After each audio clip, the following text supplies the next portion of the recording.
Hi there folks, welcome back to RRTV's live and continuing coverage of the Selby Endurance Sports Car Championship from Daytona for the 10 hour. It's part 2 and we'll be with you, well I'll be with you until the end in some 3 hours time. So we've got quite a bit to cover off and so let's get started.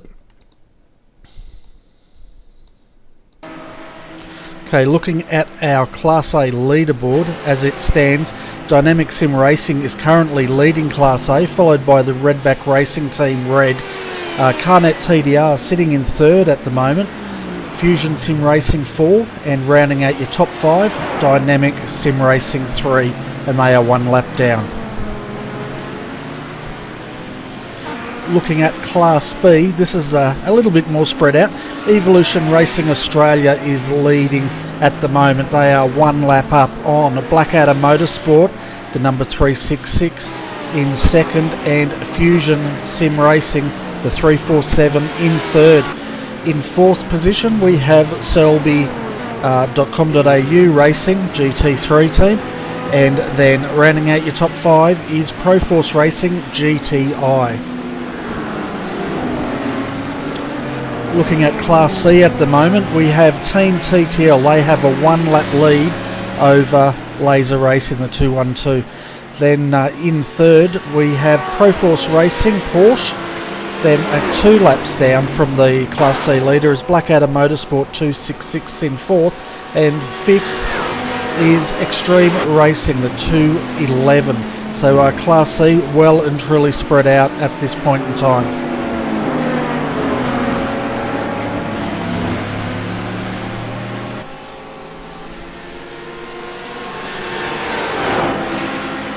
So having a look at the weather, it hasn't really changed since this morning, so it's still partly cloudy out there with a wind speed 21 kilometres an hour and a track temp of 22 degrees Celsius.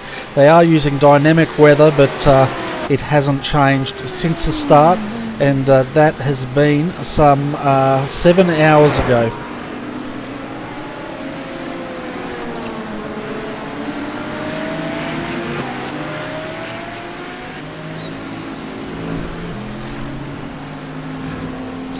So if you're wondering why I'm pausing, folks, it's just me up in the comm box at the moment. Hopefully we'll have someone else come and join me at some point. Otherwise, it's going to be a very long evening for us all, that's for sure. But we'll see how we go with it.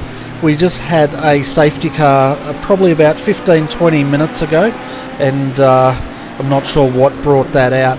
But there are a number of cars that have retired since we were last here, so we'll have a look at them. The number 360, the Laser Racing Mercedes, it's still out there circulating. Kent Walker's driving it at the moment, but they are some 59 laps down from the class lead, well, the outright leader, and quite a long way down from their class leader, but they're still pushing ahead. Car's looking pretty second hand, but that's what happens in these endurance races. We've also had the number 241 retire from the race, and Benjamin Smith was driving that at the time. The 274, that retired quite a few hours ago now, and Jason Dixon was driving it, but unfortunately he had a pedal failure, and they've had to park that car, so that car is no longer on the track. The 214 has also retired from today's race, and Todd Parks is driving that. So we've had quite a few of the Porsche Cup cars drop out. 3. We have lost the 325. John Ash was driving that, so that's one of the GT3 cars. But we haven't lost any HPDs up until now, touch wood.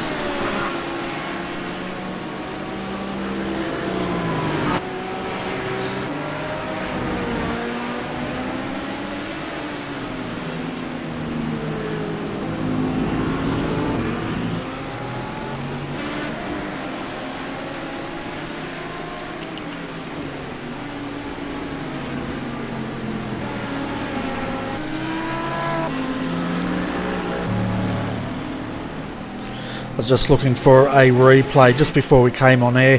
There was a very close call with one of the Redback HPDs came together with the Laser Racing Porsche Cup, and I was trying to bring that replay up. The Porsche Cup did continue on, so did the HPD, but the HPD got turned around and spun onto the infield and probably had the worst of the impact there, but both cars are still going.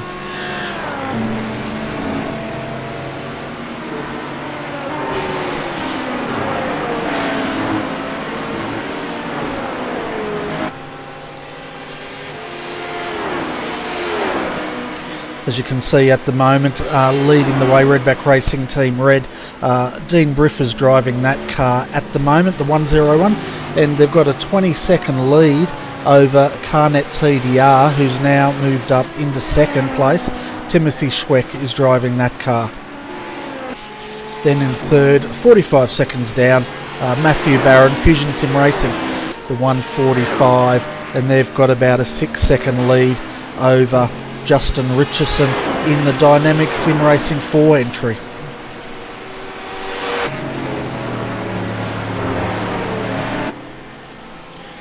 So it looks like we've got our first interview for this afternoon, so I'm going to bring up Simon Mazzomo. He's partnering with Mark Fee. Hi Simon, welcome to RRTV's Combox. We can see your car's sitting in 15th at the moment since we've come back, and Mark Fee's having a drive. So how's it been going since we went off air some 4 hours ago? It's probably not going the way we wanted it to. It was, when we went to break, it was good. We were actually in the lead for most of it, so it actually looked like we were sort of set for a really good race, but yeah, unfortunately it's going downhill. So still plugging along. There's still a chance we can sort of pull a result out of it. Mark's in his final stint, so once he's out, it's up to me to drive it home. Fantastic. So in the 4 hours we were gone, how was the race? Was it action packed? I did notice a few safety cars in that 4 hour while we're off air. Admittedly, I did duck off for lunch, so I probably have missed about an hour of it, but since I've come back, yeah, there's been a few safety cars and a few incidents that have sort of happened. Have noticed a few of the sort of front runners in the classes are getting tangled up a little bit, so yeah, sort of why we're just biding our time at the moment. I guess, yeah, with the 3 hours left to run, everyone's getting a bit impatient, so hopefully, yeah, if they keep going that way, it might work into our favour. But yeah, it's settled down a little bit. We had a couple of, like I said, we did have those couple of safety cars, but it seems to have settled down now. Yeah, and how's your fast repairs going? You guys got any up your sleeves, or have you used them up pretty much? No, we've actually got a couple of our sleeves, which is good. We're trying to protect them as much as we can at the moment, because I said I've got a feeling, talking to Mark on the radio, it feels like these might come into play later in the race, so yeah, we're holding on to them as much as we can. Oh, that's good to hear, because you're right, they may come into play, especially if the drivers out there are starting to get impatient. Generally when that happens, temperatures rise and mistakes sort of occur out there, but let's hope that doesn't happen. It'd be great to see this race get a bit of momentum. I did notice quite a while ago now, half an hour ago, we did have a safety car, and then we had another one pretty shortly afterwards, so hopefully the guys will get into a bit of a rhythm here, which it appears they have. But apart from that, what else has been going on for the high-tech racing team? For this race, well, yeah, it's been fairly entertaining, but I've only recently joined on with the team. I did the Daytona 24-hour with them, and Mark saw fit to offer me a spot, so I've only sort of just come back into the iRacing fold in the last sort of 3 or 4 months, so yeah, to get an opportunity to run with these guys is really good, and this is the sort of stuff that I want to do, so it's been good. Mark's been really supportive and helping me get into these things. I've been running sort of IDA at the moment, a few of the other GT categories as well, just to sort of get my feel into it, and yeah, otherwise, yeah, the supercar stuff's going great as well. Kyle and the boys are really starting to push along and get some good results there, so I've been dabbling in it a little bit, but I'm not too good at those. I prefer to stick to these things. So yeah, no, things are looking up for the team. So and over the short time I've been here, yeah, things are looking good. Fantastic, and we can see there Mark's flashing his lights. He must be coming up to a slower car. I can't actually see the slower car in camera shot. Well, actually there's none, so maybe he's just flashing to tell you to get ready to get your helmet on. Might be. Either that or he's watching himself on the big screen as he goes around the circuit. Oh, I don't know. He might be. I'm not so sure. I think he's got his hands full at the moment. Yeah, fair enough. Well, before we let you go, Simon, do you want to give a shout out to your sponsors? And because I guess you're going to have to start suiting up soon if you're going to be out in there.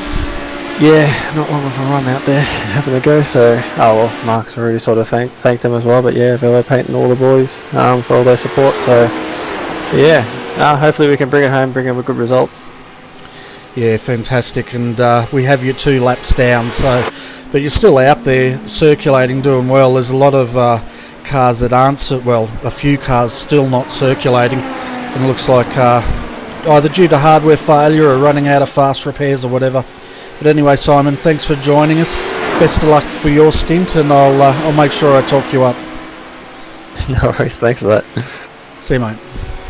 See ya. That was Simon Mazzomo for the High Tech Racing, and he will be jumping in the car soon once Mark V finishes his stint. So this is when it gets a bit confusing, folks. When all the cars are all on different laps, it's very hard to find the battles, as we just saw a jet in the background land. Tell you what, they come in close to Daytona, and he didn't even have any landing lights on. So that's a bit dangerous, isn't it?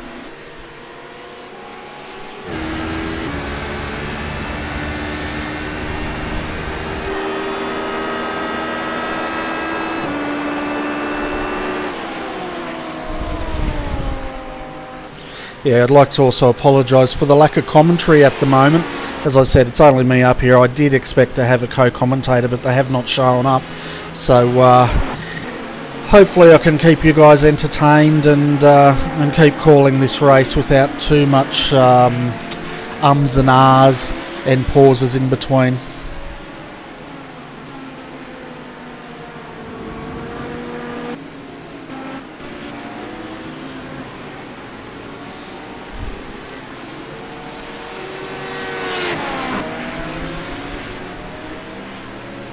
I'm just having a look in the chat room, folks, to see what the vibe is down there, and a few people are happy to see another big event out there and understanding about teething problems. I understand there's been a little bit of conjecture out there about safety cars and waiver rounds and all that. That's to be expected in a new series such as this. The guys they have stepped in for the first time. AEC is not running this year, so they've created this championship, and it'll take the admin a little bit of time to get things sorted, and it's just a matter of everyone having a bit of patience and understanding that while they find their feet, some things might happen. But at the end of the day, as long as you're having a great time out there racing, your sponsors are getting great coverage, and you're enjoying yourselves, well, count ourselves lucky, I reckon.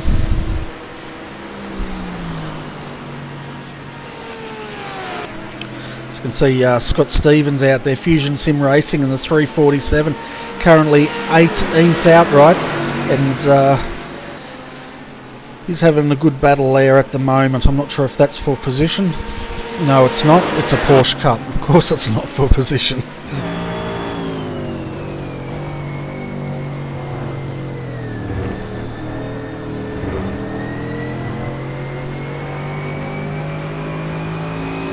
So you can just see the amount of banking there is here at Daytona, as we can see the gyro cam demonstrating that, and it's probably one of the steepest embankments around, or on a road circuit anyway.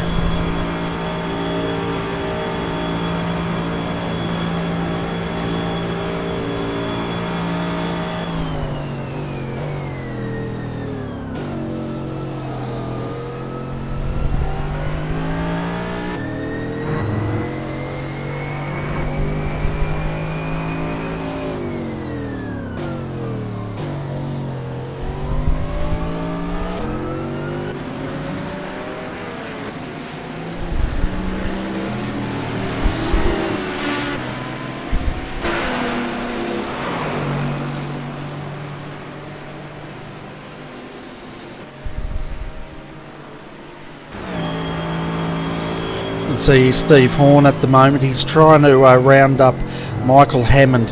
Michael's just ahead of the car in front of him, and he's the one. Or is he trying to round him up?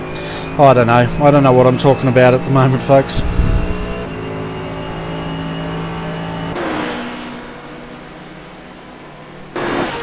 This broadcast is definitely going to the dogs, but it's just the way it's going to be, I'm afraid.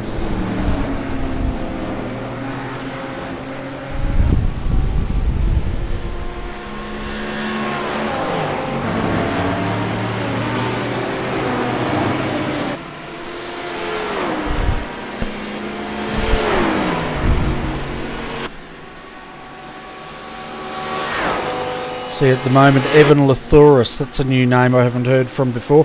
Redback Racing Team Red currently sitting in third position behind the 118. This car's actually still on the lead lap, as is the 137 with Colin Schweck now behind the wheel. So they are the only four cars in Class A on the lead lap.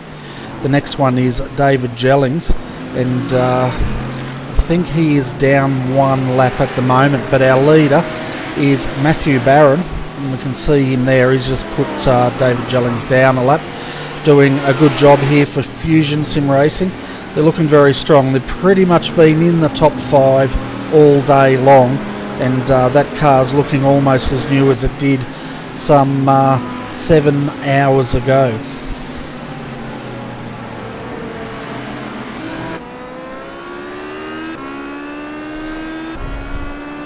See him just coming up now behind the Mercedes of Evolution Racing Australia. He'll make short work of these going on the outside. And see him now just making that overtake.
So you can see Colin Schweck at the moment sitting in 4th position, 43 seconds down. Looking at his lap time, he did a 1:36.045 last time through. He's trying to catch up with Evan Lathuris in Redback Racing. He did a 1:36.308.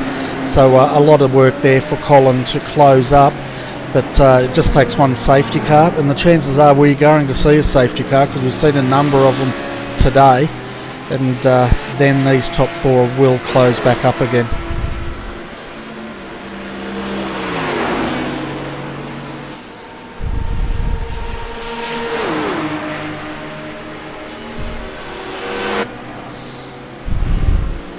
So you can see the leader of Class B at the moment is Tom Callaghan, Evolution Racing Australia, and he is battling it out with Troy Maguire, who's right behind him at the moment, so that is for position.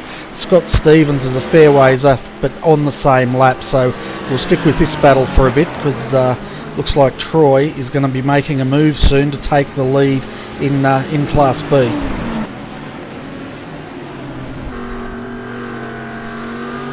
So we jump onto the roof cam now. You can see the enormous power of the Mercedes, but I tell you what, the Audi is a match for it on this infield, and I think the Audi's probably got the advantage through this part of the circuit, but you just can't capitalise when they get onto the huge back straight. You can stay in the draft, but it just doesn't seem to be able to have enough speed to affect a pass.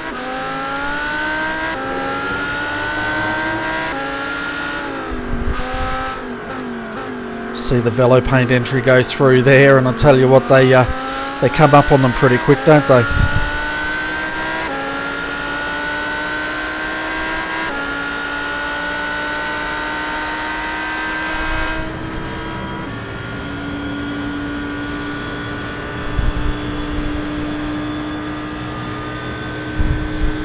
So looking at the top speed of the Audi, he's clocked at 271 kilometers an hour, and we'll get a few comparisons of the three classes so you can just get the top end speed of these cars. HPD versus the GT3, Audi, Mercedes, we'll cover those off, as well as the Porsche Cup a bit later on.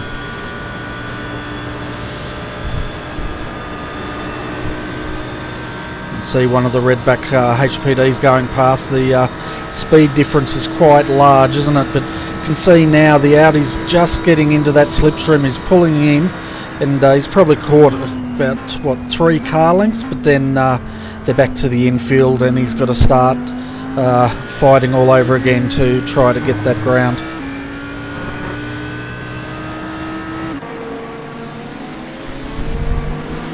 It's good to see the 366 still battling strongly out there. Their teammate, however, the 367, is not so lucky, as we can see. It's just going bad to worse for this car, and we'll see they may have blown an engine on that. We're just listening. No, the engine's still running. They're just trying to limp it back to the pits. We'll jump back and see if we can work out what's happened to that car.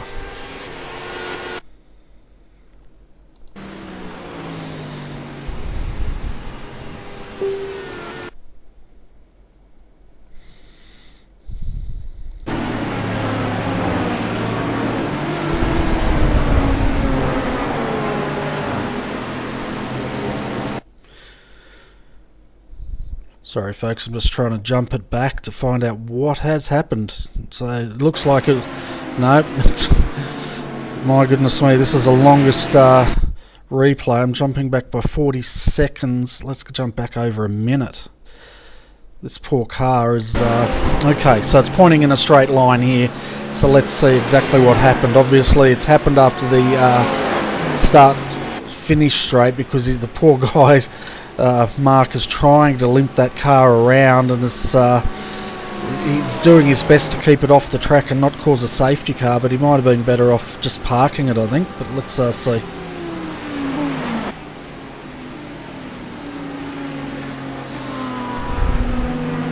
So got through turn 1. We've seen him come unstuck there quite a lot in that part of the circuit. This car's been caught in the tyres twice in that area, and he's just letting the HPD through. So we'll stay with it, because something big is about to happen. You can see your HPD, that's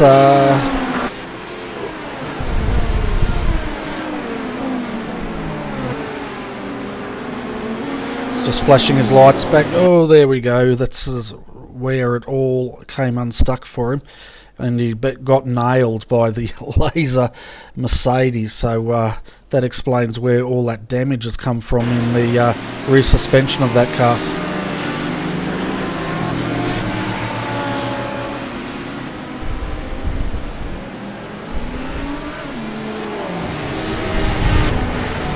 And he's just realised, I think, that suspension has failed. And where is he at the moment? Looks like he might have... Where is he? I think he's... Yeah, might have retired that car. We'll see if he reappears. But they managed to park it without bringing out a yellow flag, so that's a good sign.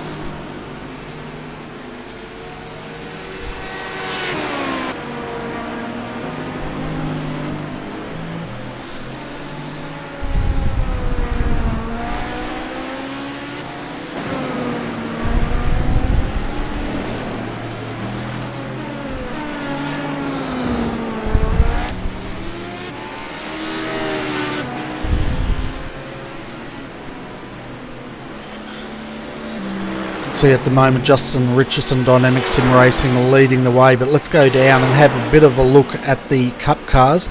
And the 251 at the moment is got Josh Rogers in there.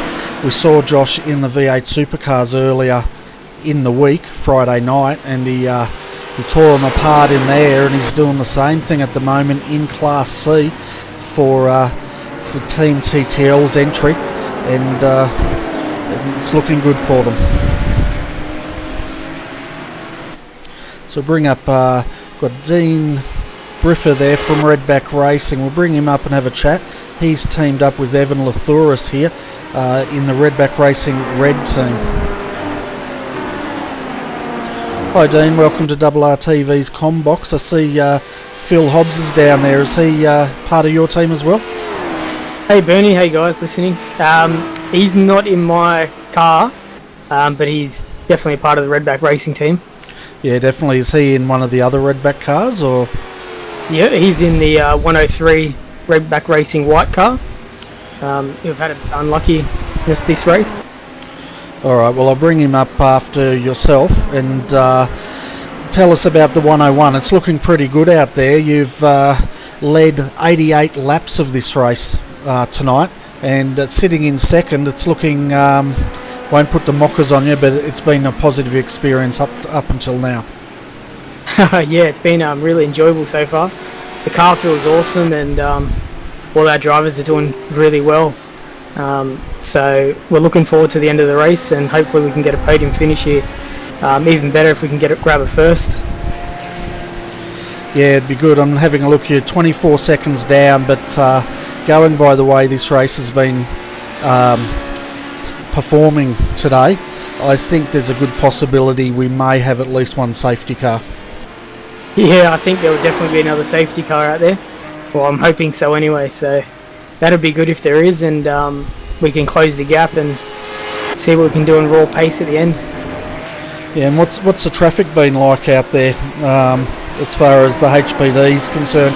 Have you found it easy dealing with the traffic, or has it been a bit touch and go every now and then? It's been, at the start it was a bit scrappy. I think just people trying to get into the feel. There's a lot more new drivers out there, and I don't think they'd experienced fast racing before. Now that everyone's sort of settled in, it's a lot better racing. We're finding it much easier, and I think you can tell by the amount of safety cars there has been in the last 2 hours, which I think there was only one. So that's it's been positive so far. Fantastic. Yeah, it takes a bit of time for new drivers and teams to get their head around endurance racing and get that consistency, but it definitely looks like it's settled down out there. We've had minimal retirements. I think we've only lost about 4 or 5 cars since the start of the race, so that's a pretty good going. How's your fast repairs going? You got a few up your sleeves? Yeah, we've only had to actually use one so far, which is really good. So we've got 2 left, and hopefully we don't have to use them. But if we do, we've got them there spare. I think having 3 was a really good idea around here, especially for the GT3 cars. I think they'd probably benefit from that a lot. Yeah, definitely, and we know Daytona can bite pretty hard. We've seen it previously, and I think a few teams have experienced it firsthand today. But as far as drivers go, we've got Evan in the car at the moment. He's a new name I don't think I've heard of before. So is he a new signing to Redback, is he? Yeah, he's a new signing for us. He showed us a lot of pace when racing Formula 1, and we've grabbed him on board, and hopefully he can help us out with another guy that he brought on, Ryan, and hopefully they can show us a good way to Formula 1 as well. So we've grabbed him for this race because he's a very fast driver, and he's quite consistent as well. Fantastic. And so the driver lineup, of course, is Evans in this car, you're in it. Who's the third driver that's sharing this car? Yeah, so our third driver was Daniel Benfield, who did a really great job in the first part of the race. A few of us couldn't be here in the morning, so we had to take on that responsibility, and he did a really good job keeping the car in the top 3. Yeah, fantastic, and I'm just having a look. He's actually also got the fastest lap, Daniel did.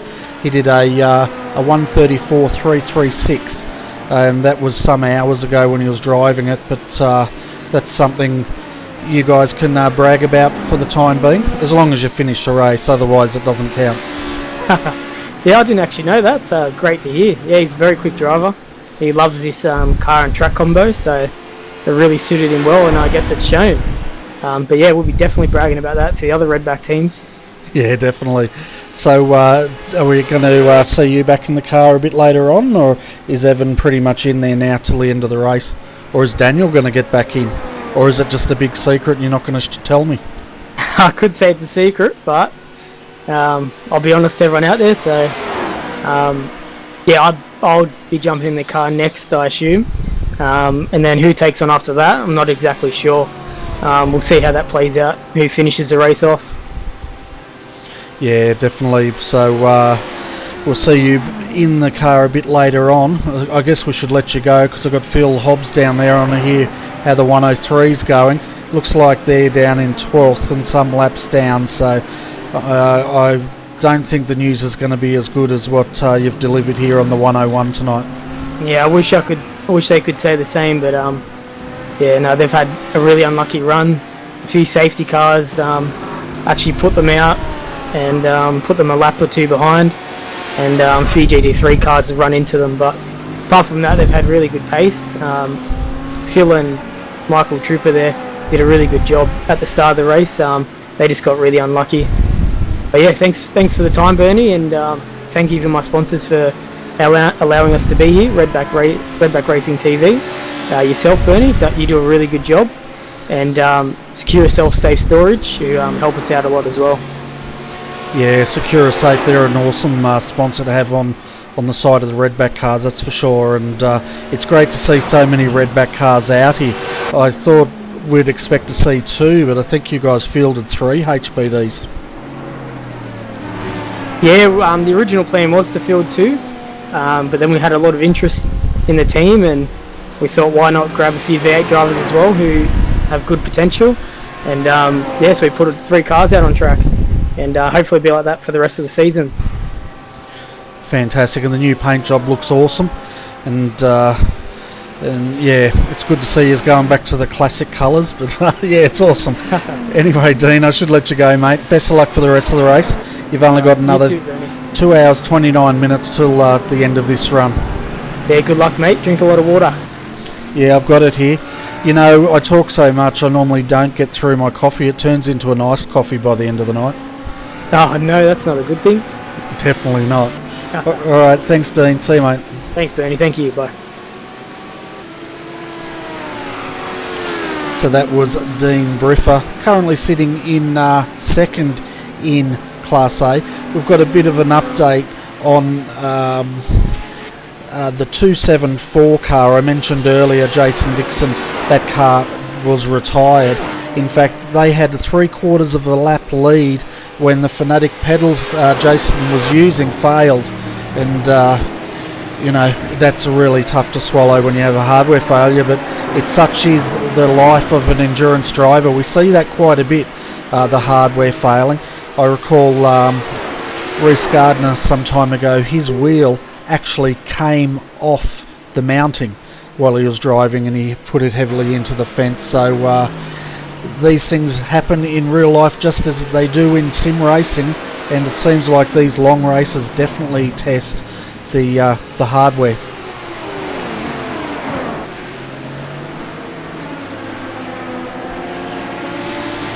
Hi Phil, welcome to RRTV's Combox. Just speaking to your teammate Dean Briffer there in the 101. They're pretty happy with their performance at the moment, but I noticed the 103 appears to be a couple of laps down, and I'd say you guys have found this harder going.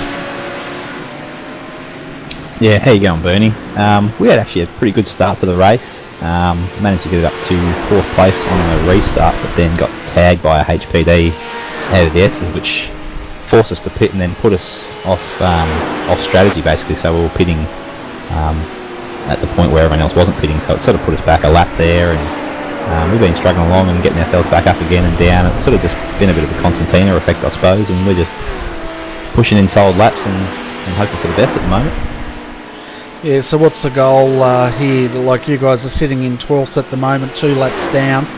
Is the goal just to get it home, or are you going to try and improve on the position if you can?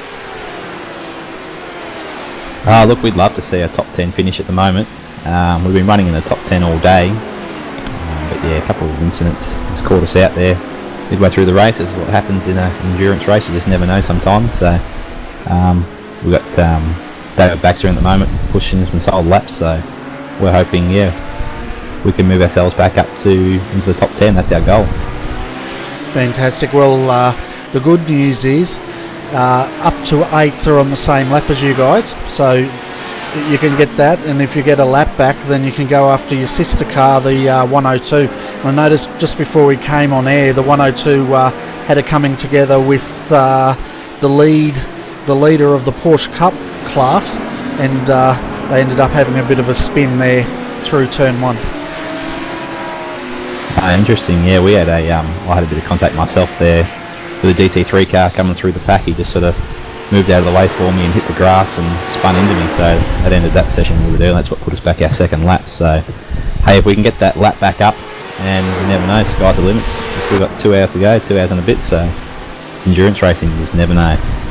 Yeah, that's exactly right. And one thing I do know, though, it doesn't appear that we're going to see any rain here today at Daytona. In fact, I'm 100% sure that the clouds won't open up and put this race under prolonged safety car. Tell you what, it's raining at home, but it's definitely not raining on the sim. Yeah, that's good. Although I'd like to see a bit of rain just to annoy you guys. I should just run around, find where you all live, and throw a bucket of water over you while you're driving. It would make things interesting, that's for sure.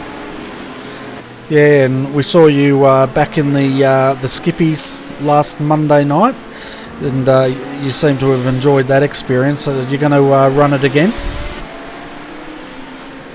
Yeah, I'm definitely going to be running a lot more Skippies this season. I won't be running tomorrow night just because I've been focusing on this race this week, so I haven't done any running in the Skip this week, but after that I'll be back into it, and I think next season I'm going to have a good go at it. Fantastic, that'd be great to see. Now, as far as the car lineup here, I know you're in it, David's out there at the moment having a bit of a run. Who else are you partnered up with in this car? The other driver we got today is Michael Trooper, who did our second stint of the day. So he'll be jumping back in again after David's had his run, and we'll discuss amongst us who does the last little bit. So hopefully we can just keep our heads out of trouble and see where we end up. Fantastic. Yeah, well, it'll be interesting to see how you go, and keep on pushing forward, mate. But Dean gave a shout out to your sponsors, so you don't have to unless you want to, but I'll leave that up to you, and then I'll let you go so you can go and start coaching David Baxter. I guess he doesn't really know where he's going today if he's in a HPD, because he's normally in the V8 supercar, isn't he? That's right, he's actually got a car today that actually turns and accelerates and has grip and all sorts of stuff that he's not used to, so I'm sure he's enjoying himself. Yeah, fantastic. Alright, Phil, thanks for popping in, mate, and we'll catch you a bit later on. No worries, thanks Bernie, I'll talk to you later. So folks, it looks like the cavalry's arrived. A big thanks to Tim Ballinger. Tim, it sounds like you've had to rearrange driving schedules to do a secondary stint in the Combox tonight. Oh yeah, I was penciled in to do the double stint towards the end, but we've had an internet dropout and a few problems there with wave rounds on the safety car, so we're sort of a bit out of it now. So yeah, the boys have agreed to get it home, and I'll come up here and help you. Fantastic, because I tell you what, it's been a struggle up here. I've been reading a few issues going on out there, and the viewers have been helping me out as much as they can, but I think they're just sort of tolerating it at the moment. We just had news the 212 had come to grief at the bus stop, and that's Michael Hammond in the Cup car. And I'll tell you what, that car's looking very second hand. We'll see if we can find a replay of that. Yeah, I think the biggest problem I got since I spoke to you last, I've done 80 laps out there, and the biggest problem we're having at the moment is like HPD cars will get about a second half off the back of your car. They'll flash the lights and expect to bomb dive you at the next corner, and they think you're just going to get out of the way. But with these cup cars, they are so hard to pull up, and you're already committed under brakes, and just that extra bit of brake pressure when the car goes around on you. We've had it happen a couple of times. Just, yeah, I don't think the HPD drivers are aware of the chaos they're causing sometimes.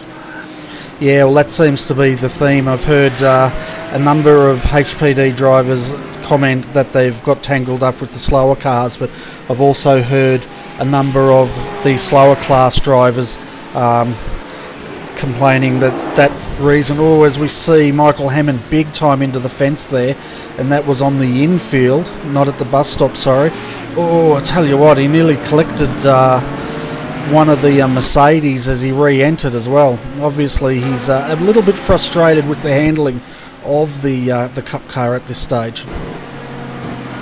Yeah, I mean, we did most of our practice on heavily gripped up tracks. We actually preset the room to that, so our car's bedded in beautifully now, and we're just too far behind to do anything with it. So, you know, it's just one of those things, unfortunately. And yeah, but like I said, as the organisers go on with this series, they'll get better at what they're doing, and the drivers will get better. It's just some of the stuff that went on today was very disappointing. I know at one stage there was a fair bit of talk going on, and some of it wasn't pleasant. And I'd only just got in the car, and it was a safety car, and I've actually couldn't hear the boys telling me to slow down. I was joining the queue, and I've given one of the, I think it was a Blackout Cup car, a decent whack and put them on their roof. And I'm very sorry for that, but just like I said, some of the stuff going on today is just unacceptable. But I know the organisers will get on top of that pretty quick.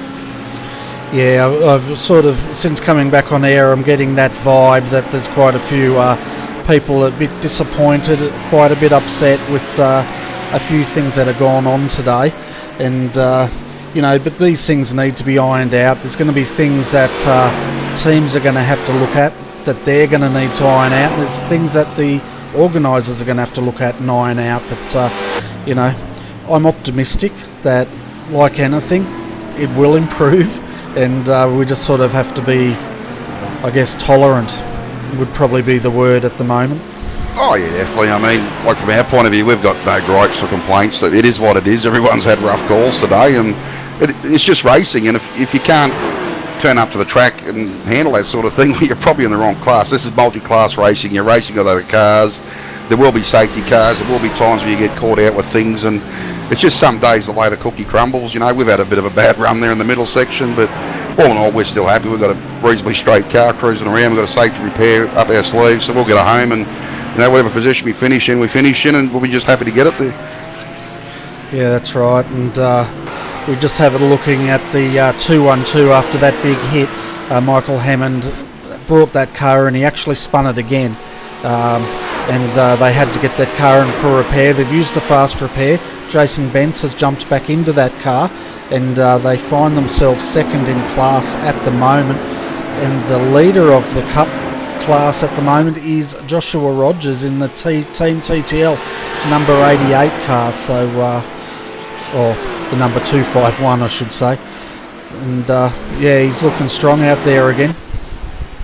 Oh yeah, well, I mean, just when you look through the lineup they've got for today's race, they're always going to be one of the strong contenders, probably them and Synergy Sim Racing, the Corvette champions from last year. So, you know, Synergy Sim and both TTL, they know what endurance racing's all about, and they've got the drivers to do the job.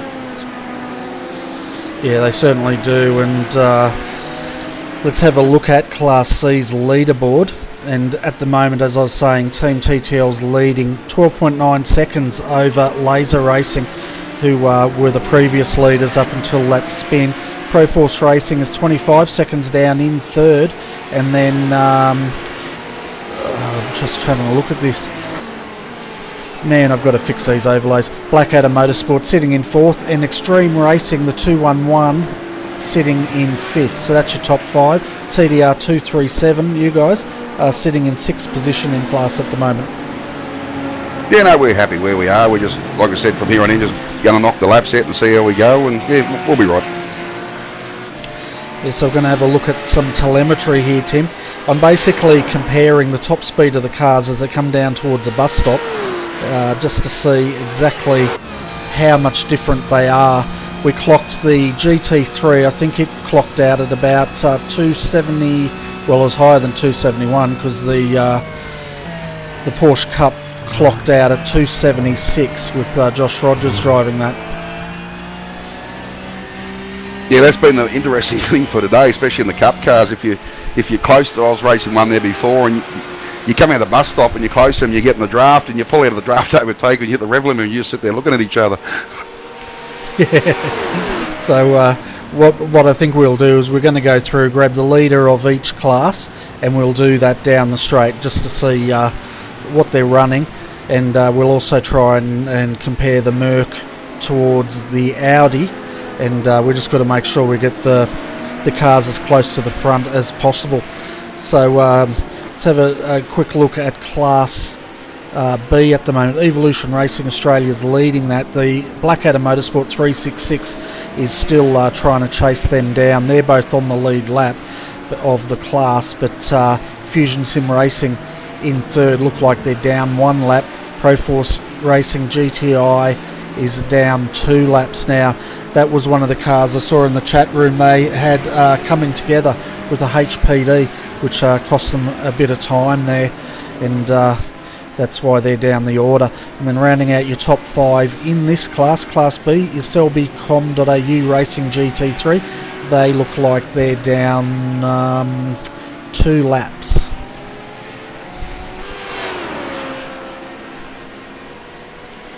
So folks, you might notice the overlays have changed a bit since the morning broadcast. That's because when I got off I did a bit of work trying to clean them up, hence we've got our leaderboards for each class now, and the ticker also has the classes on that as well.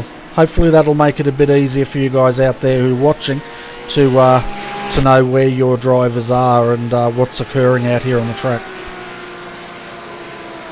Yeah, it certainly gets a bit hectic once you get a bit of a clean green lap run sort of situation where you've been running for about 40 minutes without a safety car. Everything sort of gets jumbled up and you're trying to scramble who's where. So, and of course this stage of the race you've got cars that are laps up, laps down, and yeah, just a bit of a headache trying to keep up with exactly who's where.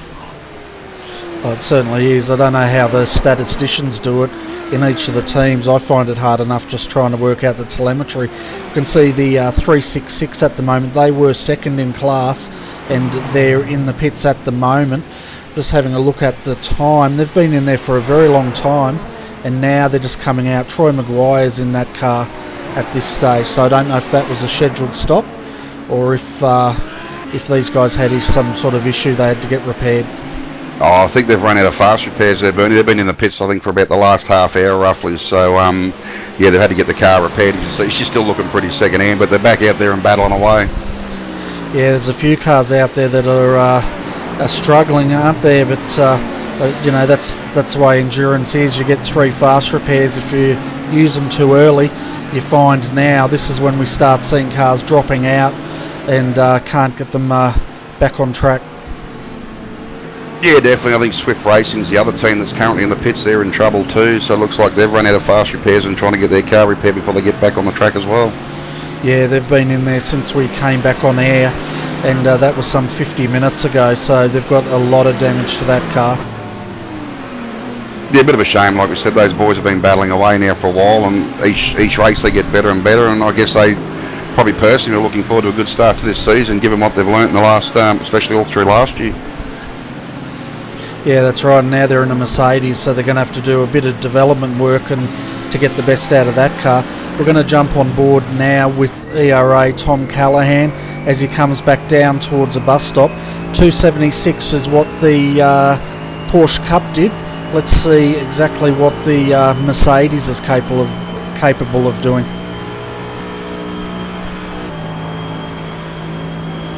So he's up 271, yeah, he peaked at 271, so the Porsche Cup, the leader on the Cup class, is actually 5 kilometres an hour faster at the moment than the ERA car.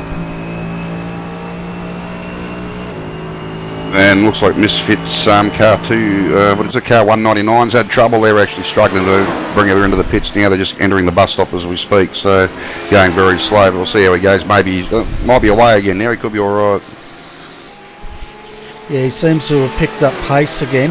We'll jump back and see if there was anything that went on with them. I'd say it might be more of a hardware issue, Bernie. He's come out of the final corner onto the straight and he's just had to pull it over onto the infield and stop. So I'd say they might have had a hardware or technical issue happen there, and he's had to stop and get it sorted out, maybe reset the car like they'd had to do with McLaren at the real Bathurst.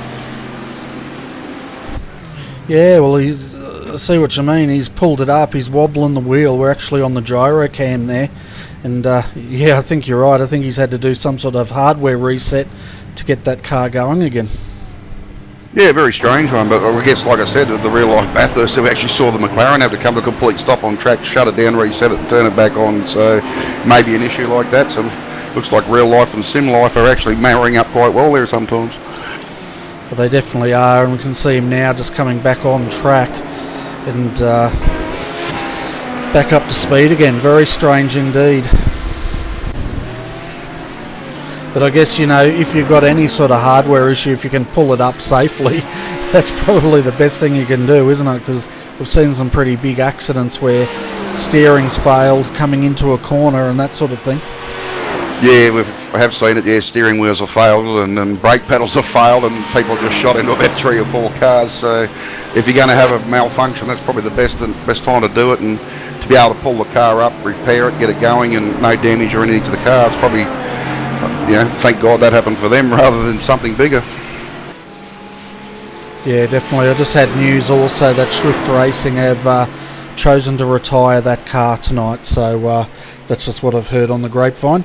So they won't be taking any further part in tonight's race. Oh, that's a shame for those blokes. Yeah, they, like I said, they're probably looking forward to a big season, so an absolute shame that happened. Yeah, definitely. Hopefully we'll see him back in the next round. So we know the top end speed of a Porsche Cup car. We know a Mercedes, folks. The next one we've got to do, I guess, is we might do the Fusion Sim Racing just to see if they're any quicker. What do you reckon?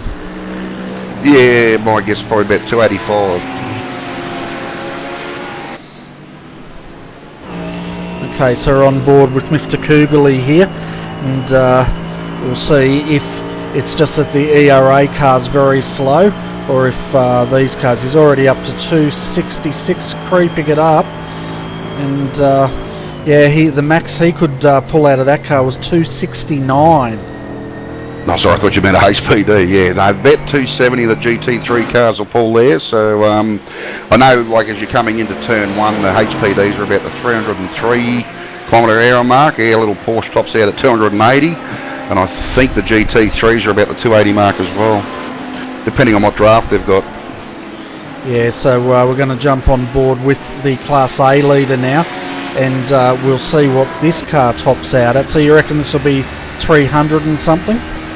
If you're talking about the main straight as they go across the start-finish line, you'd be close to about 302, I think I was getting. Yeah, no, I'm measuring it down into the bus stop. Oh, bus stop about 285, I reckon. Yeah, he topped out 297 down there. So, yeah, so comparing the speeds, we've got, he's obviously the fastest one, but the interesting thing was the Porsche Cup was the second fastest, and then the GT3s were the third fastest at that part of the circuit. Were you surprised at that? Yeah, I was actually, but that just shows you how slow I am in a HPD, trying to get it actually out of that corner onto the oval, how much time I was losing. Yeah, well, you're driving a Porsche, aren't you? Oh yeah, but I was helping the boys last night with the HPD, so yeah, I'm glad I'm in the Porsche now. Okay, I was thinking, gee, you're getting very confused if you think the Porsche Cup's the HPD. Oh, I get confused about a lot of things, Bernie. It doesn't take much. Fair enough.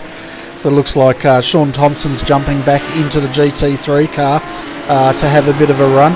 That car is currently sitting in 20th position, 17 laps down from the outright leader. And let's have a look at where he's sitting in Class B at the moment. They're not in the top 10 at this stage. And he's off. They're having a bit of a night of it tonight, I think. Yeah, and the 367 Blackadder just had a big moment also. So. Yeah, that car's been in the wars all quite a lot. We saw that limping back before with massive suspension damage. He had to do just about a whole lap, and it looks like that car's going to be coming back in again. Yeah, it certainly does. He's actually come off the turn there to bring it up on the oval, and the rear end's just said no thank you, and around he went again, unfortunately. Yeah, did he manage to keep it off the wall? It looks like the car's tracking properly. Yeah, definitely no damage. It was sweet. He just went off into the grass and looped it, yeah. Yeah, and earlier tonight we've seen this car into the tyres, turn 1. Exactly the same spot with exactly the same result, haven't we? Yeah, it's had a bit of a bad run. We've seen it a few times, but you know, like I said again, that's the nature of this racing. Unfortunately, it doesn't always go to plan. So you just got to fight back for next time and see how you go. Yeah, for sure. It's what makes the challenges, and it looks like the neighbourhood's gone to dust here because someone's let Mr. Stevens into the comm box. Are you here to steal all our drinks, Mr. Stevens? Just thought I'd come up and share the love, gentlemen. How are we? Hey, Scotty. Hey, Scott. I'll tell you what, it's been an interesting race out there. I saw you in the car earlier and you seemed to be steering it in the right direction. Pointing forward, which was good. It's always a bonus when you can do that over your stint. So, yeah, we're just we've got a game plan, we've got a goal for this race, and so far we're on the mark. So, yeah, it's good. Fantastic. And normally you'd be organising the endurance, the Australian Endurance Championship. This must be a whole different ball game for you tonight, competing in the Endurance Championship and not having to worry about all the administration and race control stuff. Yeah, I feel for the guys up in race control because I know what they've obviously going through. But yeah, it's certainly good to get behind the wheel and get out there and give it a go with my teammates and my good buddies on iRacing. So I'm having a bit of fun. Yeah, fantastic, and that's exactly what you should be doing too. Is enjoying your iRacing a bit, because I know for the last 2 years you put a hell of a lot of effort into the AEC and didn't leave you much time to actually enjoy the hobby of driving these cars.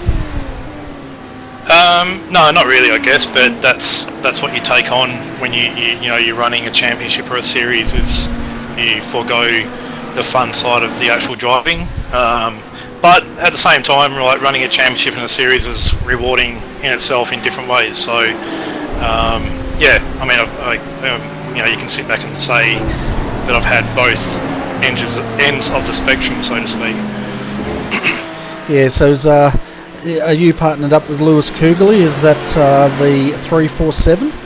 Yeah, the 347, so myself, Lewis and Trent, and we'll be looking at taking on as many rounds as we can together in a car. And then we've got the sister car, the 348, which is Rob, Steve and Eddie. They're doing a fantastic job as well. And the 145 car up in Class A, which has been pretty much battling for podium and if not first position throughout the whole race. So pretty good effort so far for the Fusion Sim Racing boys. Yeah, and the car we're looking at, the 347, you're second in class at the moment, and I'm just trying to work out if you're on the same lap or if you're a lap down from the class leader. It's a little bit of a tough one because of the way the pit stops have worked out. So yeah, we're just waiting for the race to unfold on that side of things at the moment. So yeah. Got a safety car coming out, boys. We do. Car 129. And just as you said it, the safety car flashy lighty thing came up, so yeah, he's upside down. Okay, I'm looking at it and I'm thinking there's something wrong with my picture there, but let's have a look. It looks like he's come unstuck big time there, Tim. Just trying to get back to it, so I'll let you explain all. It's I've actually got it. So there's been gone down the inside of a Porsche, but then he's run wide and we've kind of made contact, and then tyres interlocked and it's just flipped him on his roof. So nothing really that the Porsche could do there. I think it's one of those things that happen. Be interesting to see how race control sees it. Yeah, well, that was the Class C leader that was involved in that. That's Team TTL. So, it was Josh Rogers driving that car, but you're right, interlocked on his roof. And I had to look at it twice first because I thought he was in turn 1, but he's actually gone right across towards turn 1. Yeah, it's on the bowl, on the entry to the bowl section, the left-hander, as you come back out onto the bowl. So, pretty bumpy part of the circuit there anyway. So yeah, interlocking wheels and the circuit itself isn't going to do any help. Yeah, so it doesn't take much, does it, for him to flip these cars? But we're just having a look at Team TTL. That's a car that was involved, Class C leader. It looks like he's got off pretty lightly, so that's a good sign for that car. Yeah, good for those guys. They've had a pretty dominating race so far, but yeah, just momentum of the car and the Porsche, nothing really that they could do in that instance. So yeah, hopefully they don't have any steering damage on that Porsche and they can just keep soldiering on. Yeah, we're just jumping in and having a look. It's a bit hard to tell if they've got any steering problems at all, really, because he's on that huge embankment. And tell you what, you don't appreciate how steep that embankment is until you get the old gyrocam in the cars. Yeah, it is. I think it's a 60-degree angle, if my memory serves me correct. So yeah, fairly steep. Yeah, so getting back to your car after all that drama, what's the plan from here on in for you guys? Are we going to see you back out in the car a bit later? No, so we've basically got Lewis now. He'll run to the end. That was, either three of us could have, finished out the race, but Lewis is the freshest after Trent and I have just finished doing some stints. So Lewis back in the car, he'll go through to the end, and all we're really doing is just running our own race, and where we kind of end up, we end up. We'll see, within the last hour to half hour where we're at and whatnot. But yeah, like I said, we had a goal for this race, and that was to sit on the podium. Whether it be third, second, or first didn't matter to us as long as we got up on the podium and a solid start to the championship. And so far, so good. Yeah, well, at the moment it's looking pretty good for a podium. I won't jinx you though, but you've got Troy Maguire in the 3.66. He's on the same lap as you guys. I think the 3.28's one lap up in class at the moment. And then looking further down, it's a 3.14 is in fourth, and they look like they're 2 laps behind you guys. Yeah, pretty much from the start it's been a three-way battle. With the ERA, the Blackadder, and the Fusion Sim Racing car. So, yeah, we've just been, running, like I said, running our own race really. Like, we haven't really been battling or anything like that. So, we've let cars go and we played it pretty safe, to be honest. If there's anything that our team has learned through the last 2 years, that necessarily the winner of the race isn't always going to be the champion come the end of the season. So yeah, just having a look, seeing what Lewis is doing. I think he might have got a wave around. He's either that or he's late for something because he's flying around the outside. He just got a wave around. Yeah, that's right, he does. He's so basically the way the wave around should work is any car other than HPD that's between the safety car and the lead car of that class should get waved round. So we were in front of the ERA car, which is the leader, on track, and the safety car was between, but we were in between the safety car and that ERA car. So we'll get the wave round and rejoin to the end of the field now. Yeah, so you'll get that lap back because the ERA car's further down the field. And also, just having a look at the 3.66 to see if they'll get a wave around. They're a fair way further down from you, so they may not. But we'll just have to wait and see how that shakes out. Yeah, they should as well. From what I'm looking at the moment, there's no other 33 cars. Yeah, so Joseph has just been given the wave around now, so he should. Or Joseph, which is the 366, sorry. They should get that wave around and go towards the front now. Yeah, so they'll probably join up on the train pretty close behind your car, which will be good. We'll end up having 3 back on the lead lap for Class B, which will be nice. Yeah, hopefully. I mean, it's been a good battle so far. It's been relatively clean with everybody, especially the 2 cars that we've been battling with. So pretty happy with that. And yeah, so hopefully we can continue that battle and make it clean. And at the end of the day, the best man or the best team will win, and the rest will take up the podium and the places. Yeah, we can see now Troy's just been issued that wave around, and he's doing a Lewis now, flying around the outside, and yeah, so he passes the pace car, and he'll do the catch up now.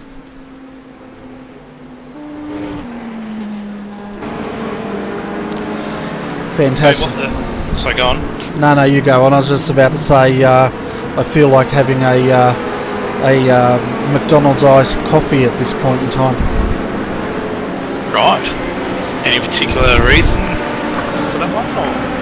Nah, I figured I feel like a nice coffee, so I just tell the world. Oh, Tim. What do we do with this bloke, eh? I don't know. I gave up at Bathurst trying to control it. Tell you what's been a pretty interesting battle, I think, is actually Class A. Pretty much the 4 cars that are on that lead lap at the moment, Fusion Sim Racing, Dynamic Sim Racing, the Redback car and Carnet TDR, they've been battling hard all race, and different strategies are really starting to play out. But now, you know, we're just under the 2-hour mark to go, and you've got those 4 cars out on the lead lap with each other. It's going to be a pretty interesting battle. I think fuel strategy towards now the end of the race is going to play an important role in that.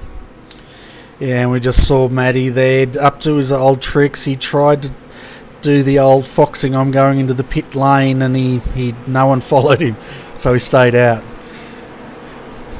I tell you what, after meeting all you guys, I reckon every time I see you guys on the track, we should play Who Let the Dogs Out or something like that. Seriously. I could sing it. Let Bernie out, I think. Yeah, well, I was up here all by myself, so I've probably flipped a few fuses until you guys came up. Few circuit breakers, eh? Probably should have locked him in his car, I think, and just left him there, I think, Steve. That's Scotty. Well, in fact, I think you did, Tim, if I recall. Yeah, I did scare you at 4 o'clock in the morning. I think you thought Bigfoot was knocking on the window there at one stage. Oh, you scared the heck out of me. I was sleeping in the car, and I look up, and there's this big bear looking in saying breakfast is served. You're lucky I didn't scream. Lucky out of bacon, egg roll and a cup of coffee. Yeah, all was forgiven then. And all the cars look really nice. All the new liveries that have come out for the 2017 year, and a lot of teams have, a lot of the teams have done really good wonders with that. Yeah, the standard's going right up, isn't it? People are starting to invest in getting really professional paint jobs done, and it's really looking good out there. I noticed it also Friday night for the V8 supercars. There's a lot of really nice liveries out there as well. So it's happening in all the categories, I think. You know, all the top competitions anyway. Yeah, I think Scott's right. A lot of teams are actually really looking at their liveries now and trying to make them as professional as they can. And you know, it's great to see the community and the painters have got the community that can turn these cars out as nice as they are. Oh, for sure. And I was saying Friday night, you know, the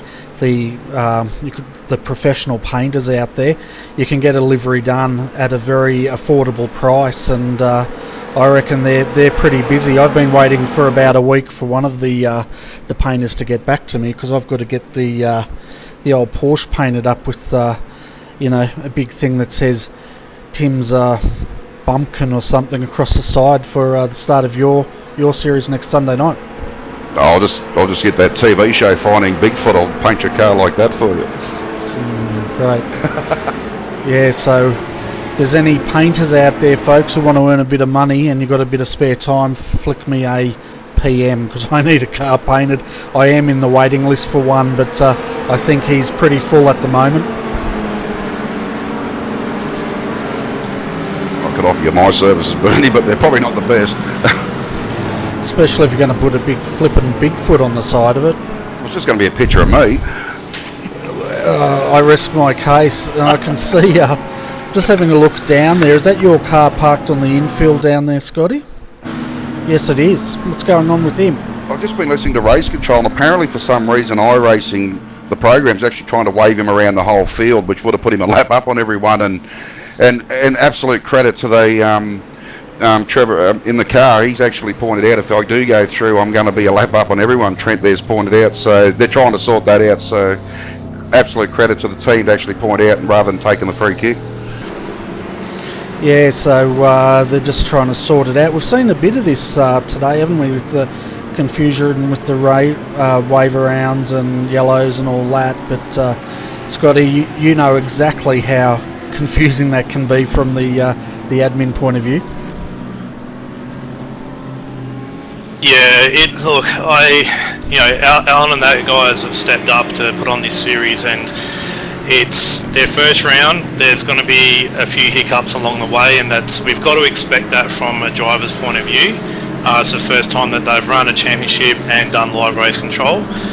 So yeah, there's a few hiccups along the way, but the good thing is that with this scenario at the moment, Trent, or our car, the 347, got given 2 wave rounds. So what we did is we made our way to the front of the start again, and then to the front of the field, and then I believe we dropped down on the apron.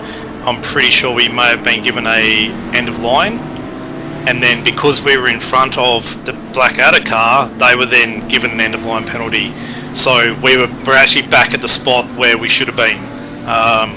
So yeah, we're not one to kind of, I guess, take that and be like, well, hang on, we just jumped everybody an extra lap type thing. That's not fair on the rest of the competitors, and we want to have a clean and fair race, and we'd expect the same from others if that happened to them as well.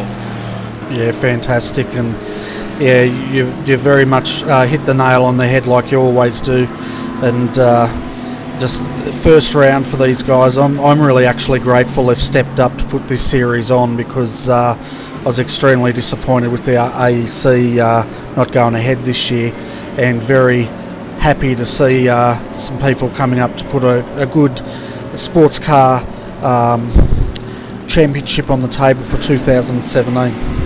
It's actually a very hard series when you look at it. You've got 3 different classes. They're all on different laps. They're all intermingled in the field.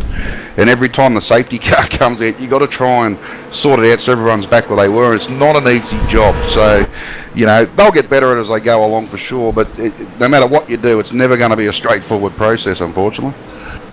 No, it won't be. Definitely won't be. You can see the safety car lights are out at the moment, so we will be resuming racing very shortly, folks. Matthew Barron will have control of the field. It's going to be quite an interesting restart, because he's got Justin Strickland in second right behind him, and then we have Evan Lathuris, a new signing to Redback Racing, behind him. Just having a look. Aaron Osborne's a fair ways down in 4th, so it's really the top 3 here.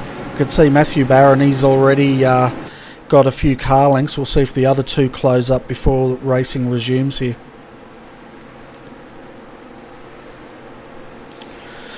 See, we've got a few people down there, and you're going to hang around for a bit, Scotty, or are you going to... Yeah, man. I was just going to sit up here with you guys and give you a hand on commentary. So I've done my stint. Trent and what's his name? Lewis, more than capable to see out the rest of the race, so I'm all yours.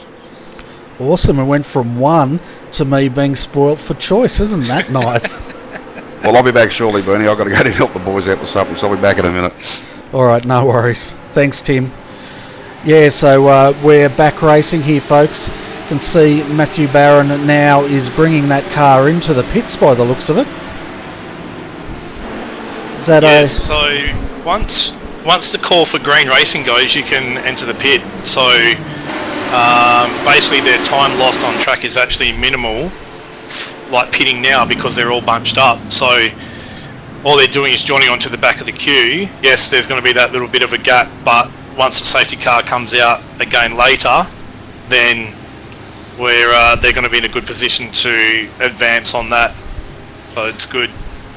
Yeah, and it'll take a while for the cars to get up to full speed with all the traffic as well. You can see Matthew Barron's jumped out of that car. Kurt Stenberg is in.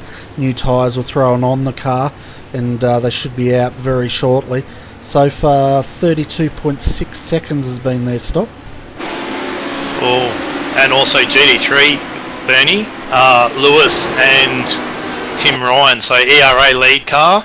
The Fusion Sim Racing 347 have come into the lane. So they were battling for P1 and P2. Yeah, there's a few cup cars in there as well. Quite a few cars. Probably about 10 or 12 have opted to take their pits. Lewis Kugel's stopper, 44.6 second. Tim Ryan, he's coming out 67 seconds for the ERA entry. So Fusion Sim Racing jump ERA in the pits. Yeah, that's a good strategy call by the guys. Yeah, Troy Maguire in the 366, he opted to stay out in the Audi, so he's leading Class B at the moment. So it looks like we've got your mate down there, Reece Gardner, so we might bring him up on the condition that you two behave yourselves, because I know once you two get together, silly things tend to happen. Oh, they can do. I'll be on my best behaviour though, Manny, I promise. Yeah, that's what I'm worried about. And I didn't have my fingers crossed, and they weren't behind my back when I said that, so you're all good. Yeah, we've also got Ross Rizzo down there waiting to come up as we see the 366 back into the wall at the start, and that's not what we want to see. We've seen a few Blackadder cars lose it there, and I think we saw that car nose in earlier today in exactly the same spot. Yeah, I'm just going back to the replay there. Oh, yes. On that bumps on the entry to turn 1, it's probably carrying a little bit more speed than normal, and the rears just come around, and then once that happens, you with the brakes, the rear end's just going to keep going and rotating the wall. So he did the right thing there. He just sat and waited for a gap in the traffic. He's got going again, but that's a fair bit of time that he doesn't need to be losing, especially with the ERA and FSR car have pitted. Yeah, we're having a look at this battle. Justin Strickland, Evan Lathuris there. Evan actually went on the outside of a cup car there. It might have been the Class C leader, and they actually rubbed panels, would you believe, on the embankment coming around the final turn. Wow. It's, there's some good close battling going on. It's good to watch, but sometimes you just think, you've still got an hour and 40 odd minutes to go. You don't want to be putting it into the wall and ruining your race now after all these hours completed already. Oh, for sure. That's exactly right. And we can see at the moment 385, Sean Thompson's back in that car. We're going to bring Ross Rizzo up first to have a chat with him, then we'll bring Reece Gardner up. While I'm having a chat with Ross, did you just want to let Reece know we'll bring him up very shortly? Yeah, mate, I'll do that. Hi Ross, welcome to the RRTV Combox. Thanks for waiting, mate. It was all action stations there on the restart. You can see at the moment Sean Thompson's in the car. I'm just trying to work out where you are in Class B, and doesn't look like you're in the top. Yeah, there you are, fourth. We're in fourth, I think. Yeah, we're struggling to work it out as well, Bernie. So, but yeah, I think we're 2 laps down on that lead battle that you guys were talking about just before, where we've been desperate to try and get those laps back. So if Tim was offering those laps that he so denied, we would have gladly taken them to try and join that battle. But yeah, fourth at the moment, battling with fifth against the 314, the Selby car. So our goal at the moment is just to try and finish ahead, and I say that like it's easy because they've been one of the fastest cars all day. Yeah, they've had the pace, haven't they? The cars just haven't gone their way. I think I recall earlier today seeing them off the track a few times, and I also noticed the GTI car had a few incidences as well. Yeah, Well, I think the first hour, some of them were mostly our fault, but then, you know, we've kind of knuckled down, and then some of the issues probably weren't necessarily our fault. Like, we'll leave that open to interpretation, but, you know, in the last hour or so, we got hit by a HPD, and that really ruined any chances of us trying to get back onto the back in touch with that top 3, so we had to adjust our goals. But yeah, we've been in the wars, we've proved some of them, we've created some not, but that's the beauty of endurance racing. It's pretty character building. Oh, it certainly is. It's a cruel sport, as they say. Yeah, absolutely. Like, I'm convinced you know, there's some of the resilience and stuff that you build from endurance, and the trust and camaraderie and stuff that you build in endurance racing, plus dealing with the hands that you're dealt, whether they're good or they're bad, genuinely make you a better person, because they're pretty hard to deal with and stuff. Well, that's one way to look on it. I just look on it that it just pisses me off. That was the short-term thing. There have been a lot of curse words today. Sean in particular, he doesn't keep PG, so yeah, he was a bit angry. And Nathan as well, he was pretty hard on himself with his stint. But you know, he's only still new to iRacing, and he's taking it like a trooper. But yeah, he was being pretty hard on himself for some of the mistakes he made. But you know, you win and lose as a team. Yeah, that's exactly right. And as this race has been progressing, I've been upgrading my new overlays here, and one button I do need, Sean, is I need a hashtag Sean's Fault button that I can press so it flashes up there. There was a very classy comment made earlier to do with, we're fine because there's no jumps at Daytona. Yeah, that's right. I did say that. I think he was off on the. Yeah, I think he was off on the infield, and I mentioned something that I was surprised there was. I didn't think there was any jumps at this track. Yeah, well, he loved that. So you know what he's like about his racing. He's pretty jovial, but you know he takes his fun very seriously. I think that's the best way to put it. Oh, for sure, and we're very lucky you can take a joke, because I think that's been going on now for quite a bit. But it's good he can laugh about it, and the community says it in good spirits. You know, whenever you can joke with the bloke, generally means people like you. Yeah, well, that's just the Aussie way, isn't it? You're not mates until you insult the crap out of them, right?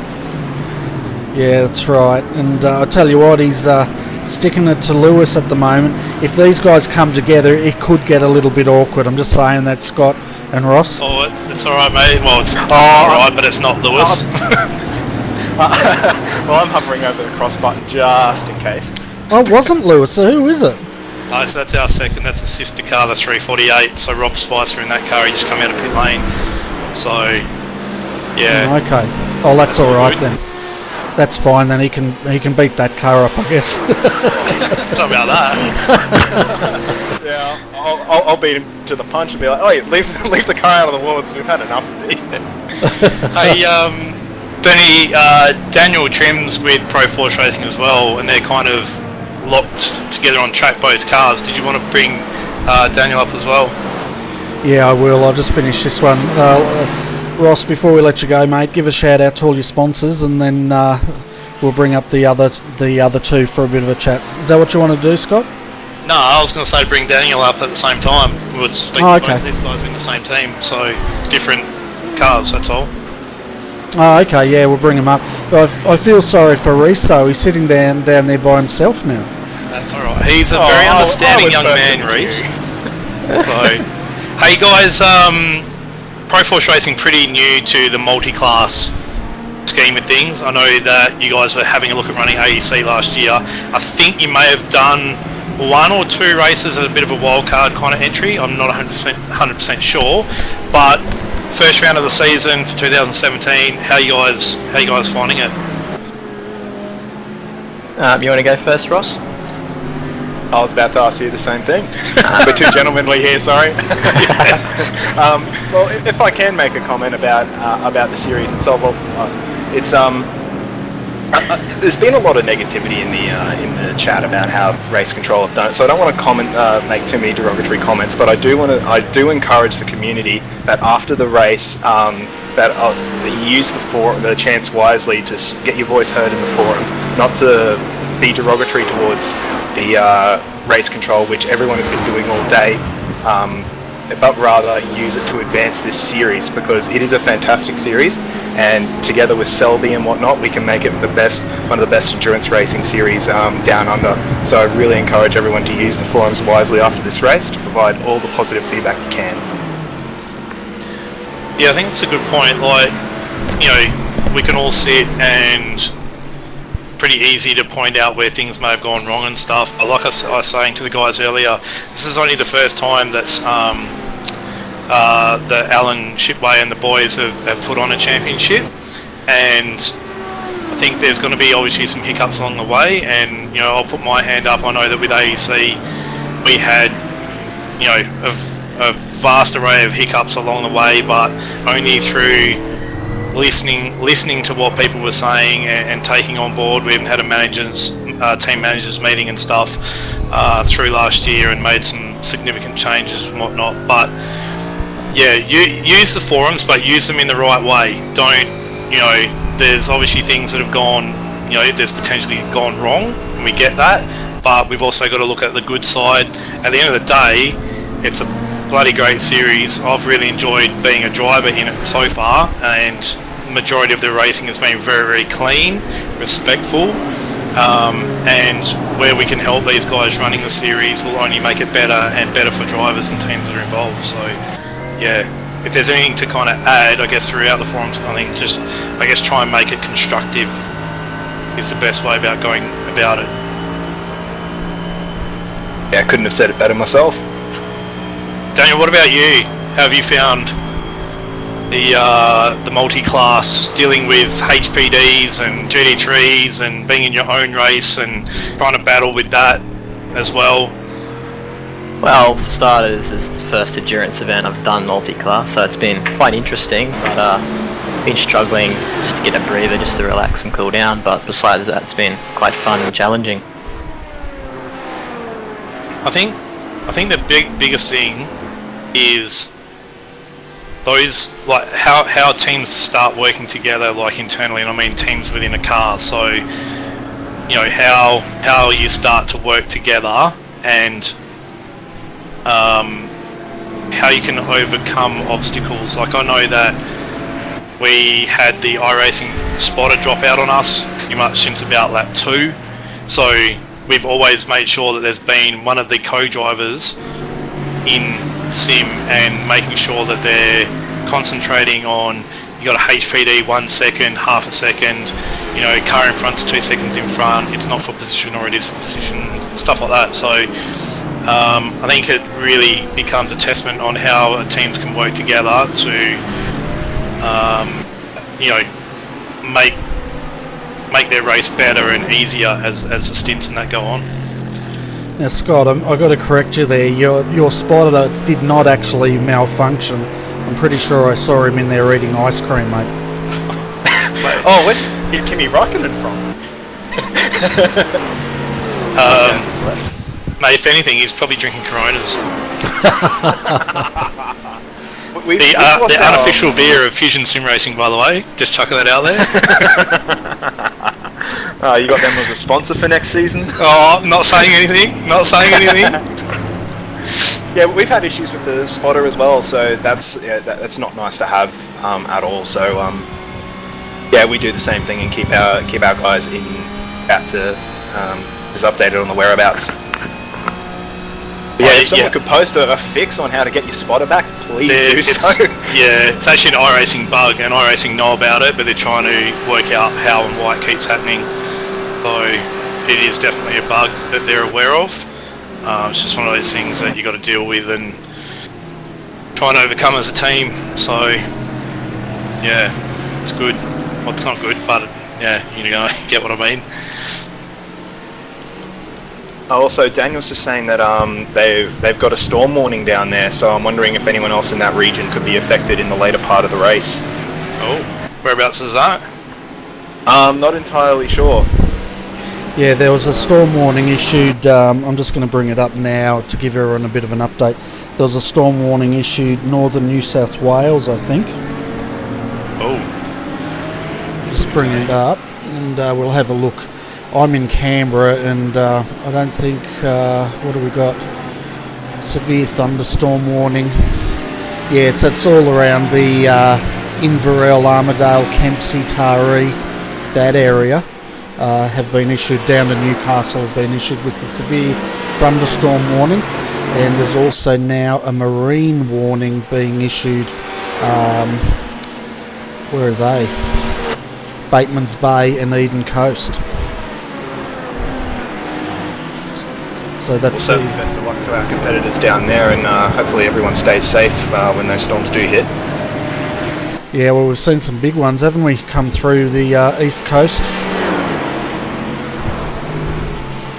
So yeah, Daniel, if you're listening, mate, take care, and hopefully the storm won't be too bad.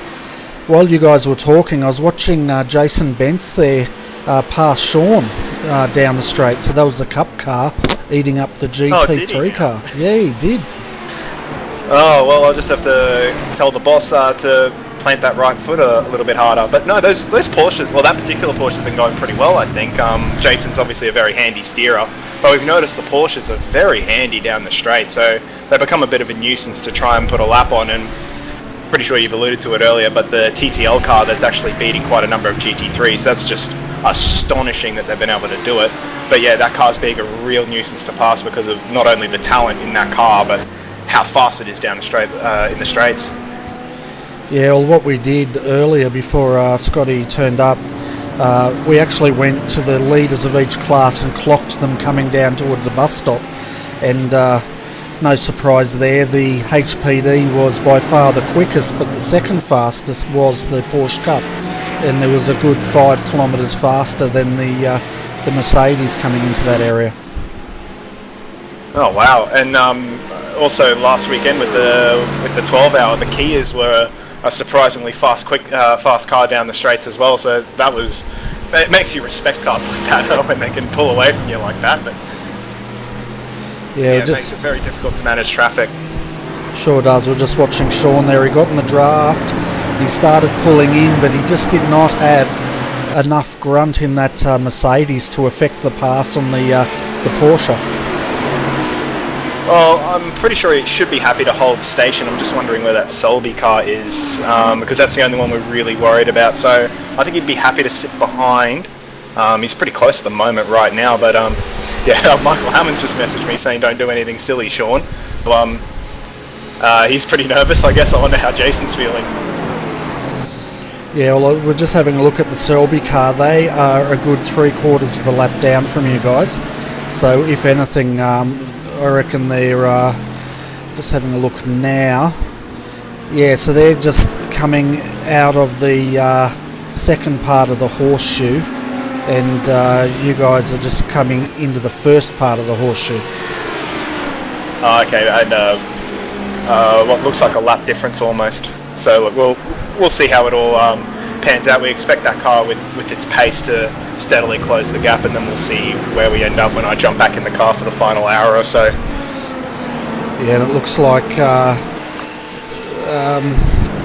Mark has let Sean go before any incident occurred, so hashtag let Sean go before it's his fault. Yeah, I think so. I just saw the pass there, so yeah, good respectful driving from those two.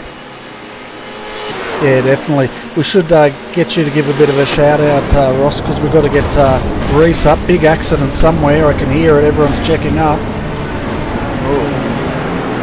Yeah, it looks like at the bus stop, there's a HPD that's missing its rear end. Oh, Sean's not happy about something. Oh no, he's just getting swamped. He'll be fine. Yeah, well, basically he checked up. We could see a lot of smoke ahead of him, and he got absolutely mugged by all the HPDs coming through. So I think it woke him up a little bit. Well, he's been pretty alert all day, and he's very good when it comes to these kind of things. A bit of chat between those guys. But yeah, he's done well to avoid incidents. Some he's been caught up with, but no, that was it was well managed by everyone there, I think. Didn't see what happened ahead, but hopefully everyone got through safe. But certainly testament to other drivers is when you can avoid accidents like that in such, instinctual reactions. Oh, for sure. And I'm just trying to see who actually came to grief there, but I'm not getting any off tracks, surprisingly, considering they did hit a wall. Yeah, that is pretty remarkable, though I guess those HPDs are a bit tougher than we normally we would expect them to, but I would expect he's back in the pits with all that damage. I did see one completely wingless, which would not be useful at all with that car. No, especially if it's from Red Bull, but anyway. Should we let you give a shout out, and then we're going to bring Reese up, because he's been waiting a good 15 minutes and he's been a good sport about all this. Yeah, thanks very much, Reese. That'll be the first shout out, and then of course to you guys at RRTV for broadcasting this event, making this possible, and then of course to my guys at Pro Force Racing, our sponsors GTI, Kayani, Race Centre, and Acacia Marketplace for your continued support, and hopefully we get a decent result for you guys. And thanks all the viewers for watching. Fantastic. Well, thanks for popping in, Ross, and looks like in the chat room you've got a few fans down there too. That's good to hear. I'll check them out later. But yeah, thanks for the encouragement, boys. And play nice, I guess. We always play nice. Open to interpretation, I guess. Yeah, define nice, I think Ross means there. Yeah, it's alright, I kicked him out. So, let's bring Reese up. I'm sure he'll be just as entertaining as he always is. Oh, definitely. I might let you have a bit of a chat with him, as long as you don't egg him on, because you are pretty incorrigible, and Reese is a very naive young man. Oh, sorry, What? Reese, I didn't see you there. I was going to say, mate, I don't think you know Reese that well, but naive, I don't know about that. I was just telling Scott not to lead you on and cause havoc in the chat room, and you were there. I didn't even see you. Right, okay, well... It's alright, I'm just stirring you up, Reese. It's all good. It's all good. I don't know what could possibly lead me on at this moment, because we basically accepted by this point that we're out of contention for the win, because we've got to do a short fill to get to the end. Okay. So, do the other teams not have to pit? No, they don't. Heath ran a couple of calculations, and basically they're pretty good to the end on one more stop, at least. So what happens if we get a safety car? Will you be able to work something out to get that car back into contention? Depends on when the safety car is. The last safety car majorly screwed us over because we were in the complete wrong place, and what made it hurt even more was Matthew Barron was near the end of his own stint. So, if we'd pitted a lap earlier, we probably would have been able to benefit from that, but yeah, other than that, I think it screwed us. Yeah, the lap before Matt came back in, he did have a look at the pits. I thought at the time he was just foxing, but he sort of weaved in and stayed out. Yeah, he was being a bit cheeky with that. Oh, okay, doing the old NASCAR. That's it. Yeah, so apart from the fuel strategy, the rest of the races gone your way so far? Apart from being out of contention, possibly. Yeah, it's. I haven't really got much to complain about from our end. We haven't really been on the wrong end of all of the organisational stuff that has happened in this race so far. So yeah, I'm going to stay out of that. That's a matter for another time. But yeah. Pace-wise, it's been really good. We've been able to keep the car clean mostly. We've had a couple of incidents with GTs and a couple with other HPDs as well, but nothing that's caused a ridiculous amount of damage. And we've still got 2 fast repairs at hand. So, other than that, we're basically sitting pretty for, at the very least, a top 5. Yeah, well, you're definitely in the top 4 at the moment. The other car that probably poses a bit of danger, but they're a very long way down on this lap, would be the 102 with Warren Pickering driving, but they're a good 3/4 of a lap behind you guys at the moment. Yeah, I gotta say, like, the racing in the HPD field has been very close all race, and there's been quite a bit of shuffling all throughout the race. It's, if nothing else, it's been a very exciting event to race in.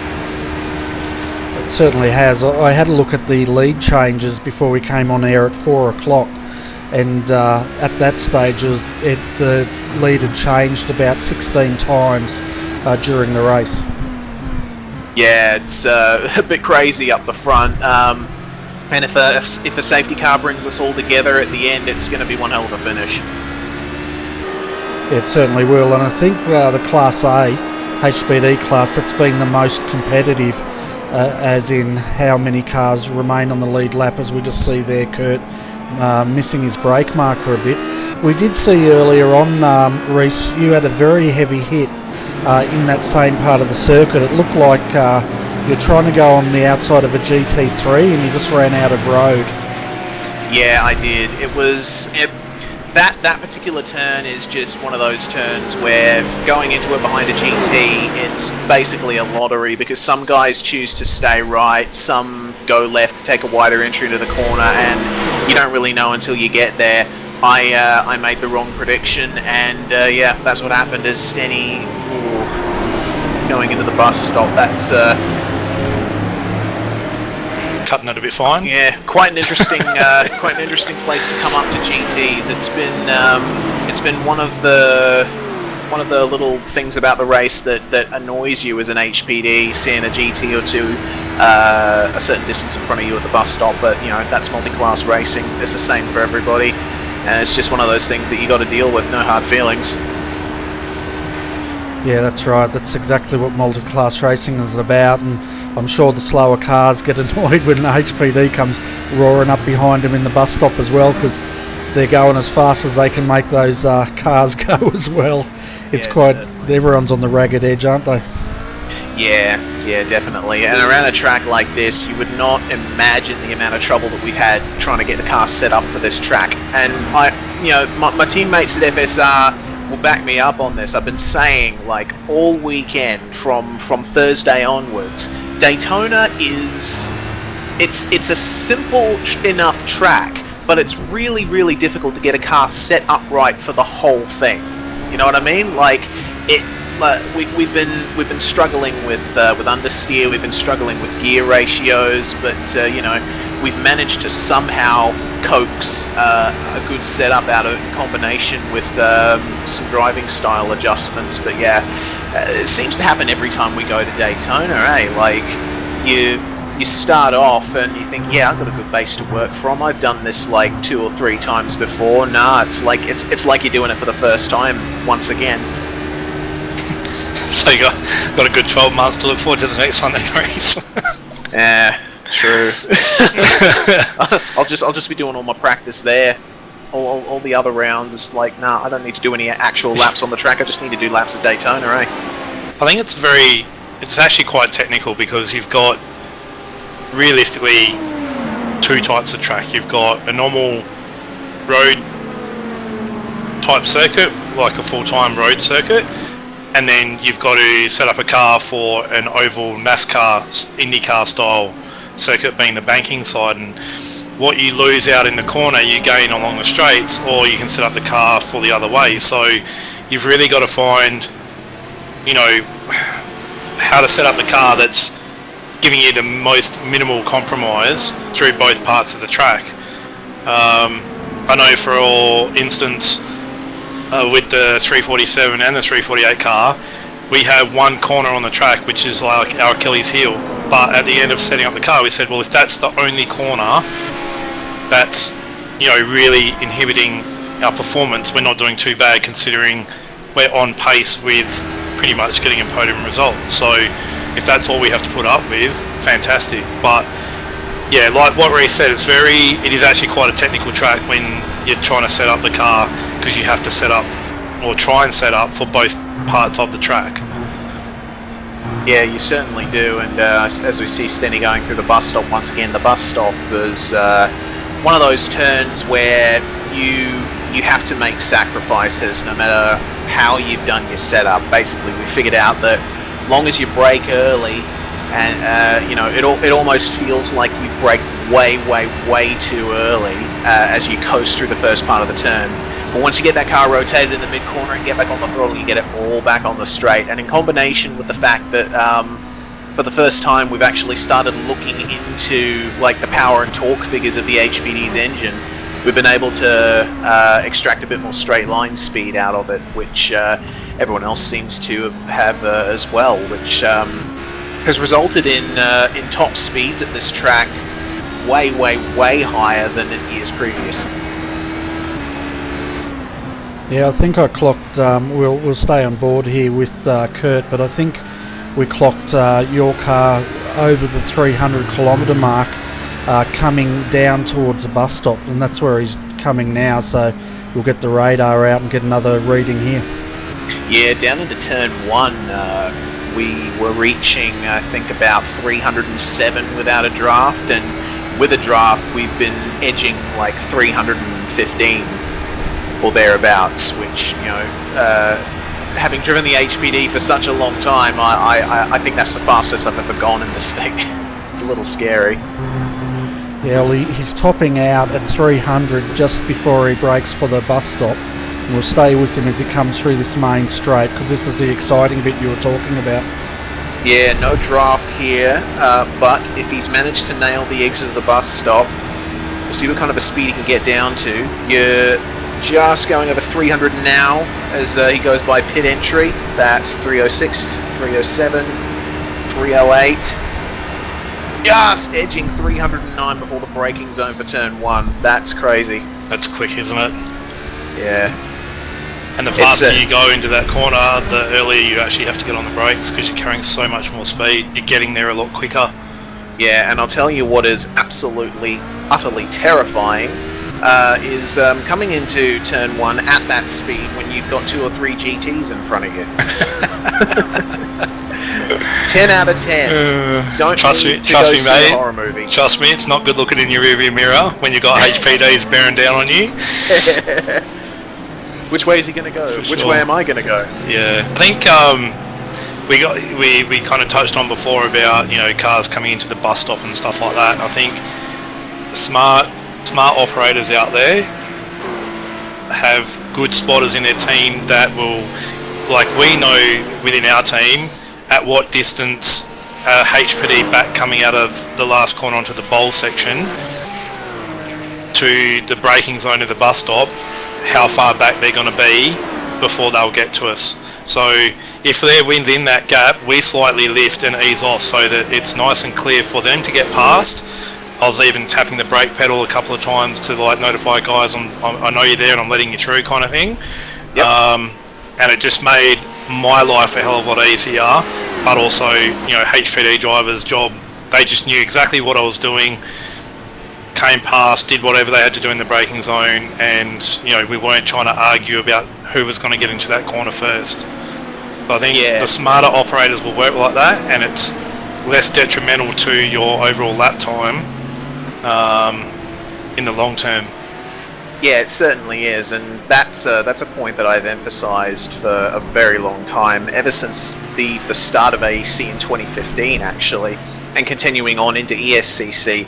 The fact that predictability is priority number 1 in traffic. Like when you're behind a GT, and I think it was Jake Burton that said something along these lines that. In 2015, something like that, he said, like, when we're coming up behind a GT, we've basically planned how we're going to pass you 5 corners ago, or thereabouts. It's driving an HPD the way that we do, at least. An awful lot of planning is required and an awful lot of compromise. Like Stenny coming up to this GT now, he knows he's not going to be able to get by it on entry, so he brakes nice and early, just sticks in behind it, and then waits for the exit to get that bit of a slingshot, and out he goes, minimal time loss. Yeah, that's the type of thing that you want. That's the type of driver you want in your team, is one that can think forward of, what I need to do to stay out of trouble and not disturb this guy's race, but minimalise that impact that it has on my own lap time. Yeah, and it works the other way around too for the slower cars. I'm sure they're trying to plan where they're going to be caught and how they're going to minimise time lost as well. Yeah, of course. Yeah. The big thing as well, I think, spending time in the practice sessions and doing laps that the ESCC have put up is very important, because you get to know what teams and drivers you can trust, how they drive as well. Actually, we've got a safety car come out. I think that was a 348 car over the comms, which is one of the Fusions in racing cars. So 348, we'll have a look. That's Robert Spicer, I think. He's in pit lane. Yeah, let's jump back. Smoking engine. Yeah, we'll jump. Oh yeah. We'll jump back a bit further. This looks like it could be big. Oh, yeah, it's the sweeper. Bit of a fair hit through the sweeper. Just didn't take a wide enough entry. Got caught on the grass. Wasn't able to recover. Smash into the wall. Yeah, we've got the super slow-mo now, and we can see took out a few of the cones. That's not a good sign. I'm only joking, but oh man, did he go in hard? He did. Yeah. It gained speed actually. Once it hit the grass, it's hard to pull up those GT3 cars. Yeah, so I don't know how many safety cars we had now, but you're right, he definitely gained speed, didn't he? And there's no tyre barrier, just straight into the Armco there. How fast do you think you'd be travelling at that point in time? Hard to say, mate. To be honest, I haven't really looked down at my speedo through that section, so it's actually quite difficult corner, because if you get running that ripple strip the littlest bit wrong, it can do exactly what it just did to Rob. So you really need to be on your A game going through there, that's for sure.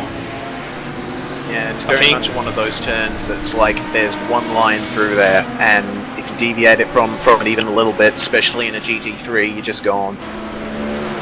But they've had a really solid race up to this point, so they can't be too ashamed of that. There's been some bigger names and teams in the wall a lot sooner than what these guys have.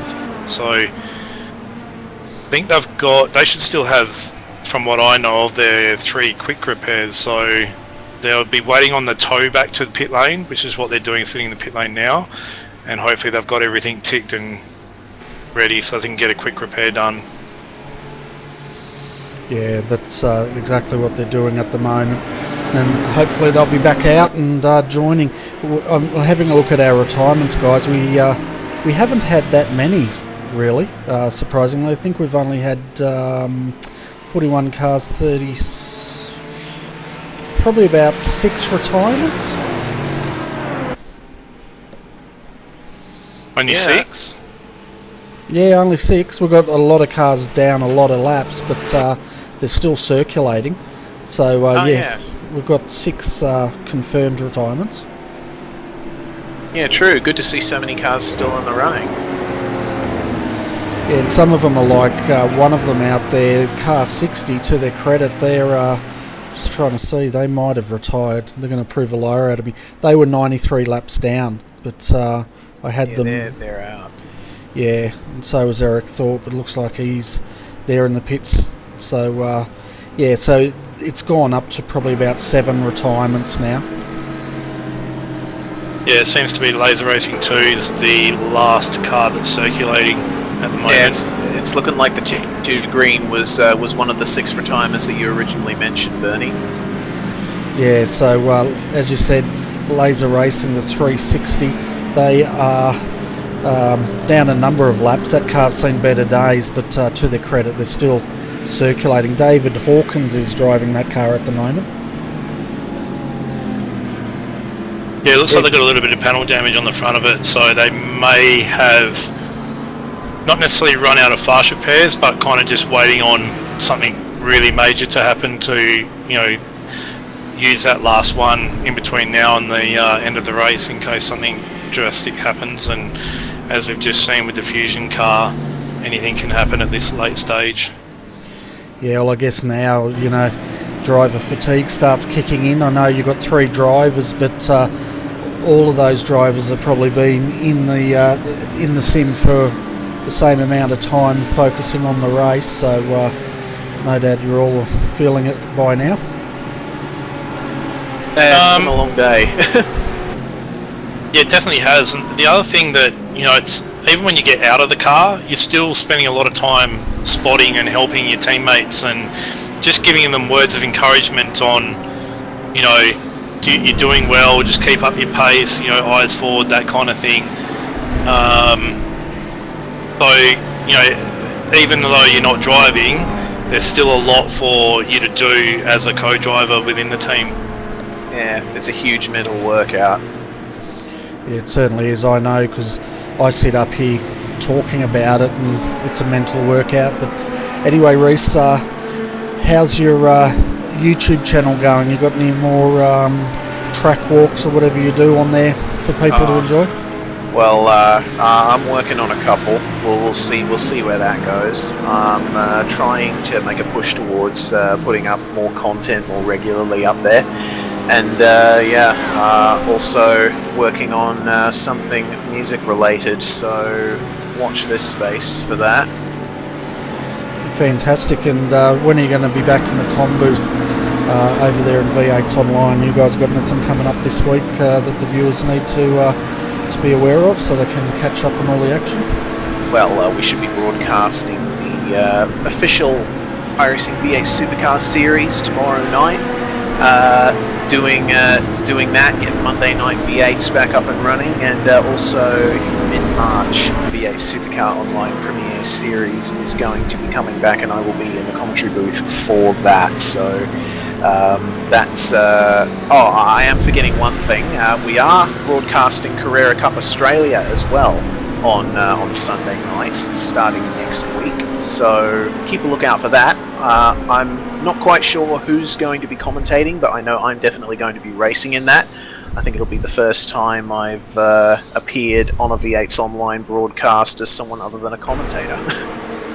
Okay, now next Sunday you got to go easy, right? Because I'm actually racing in the Masters class. Oh yeah. So none of this waving as you go past, go and see your sucker and all that stuff. All right?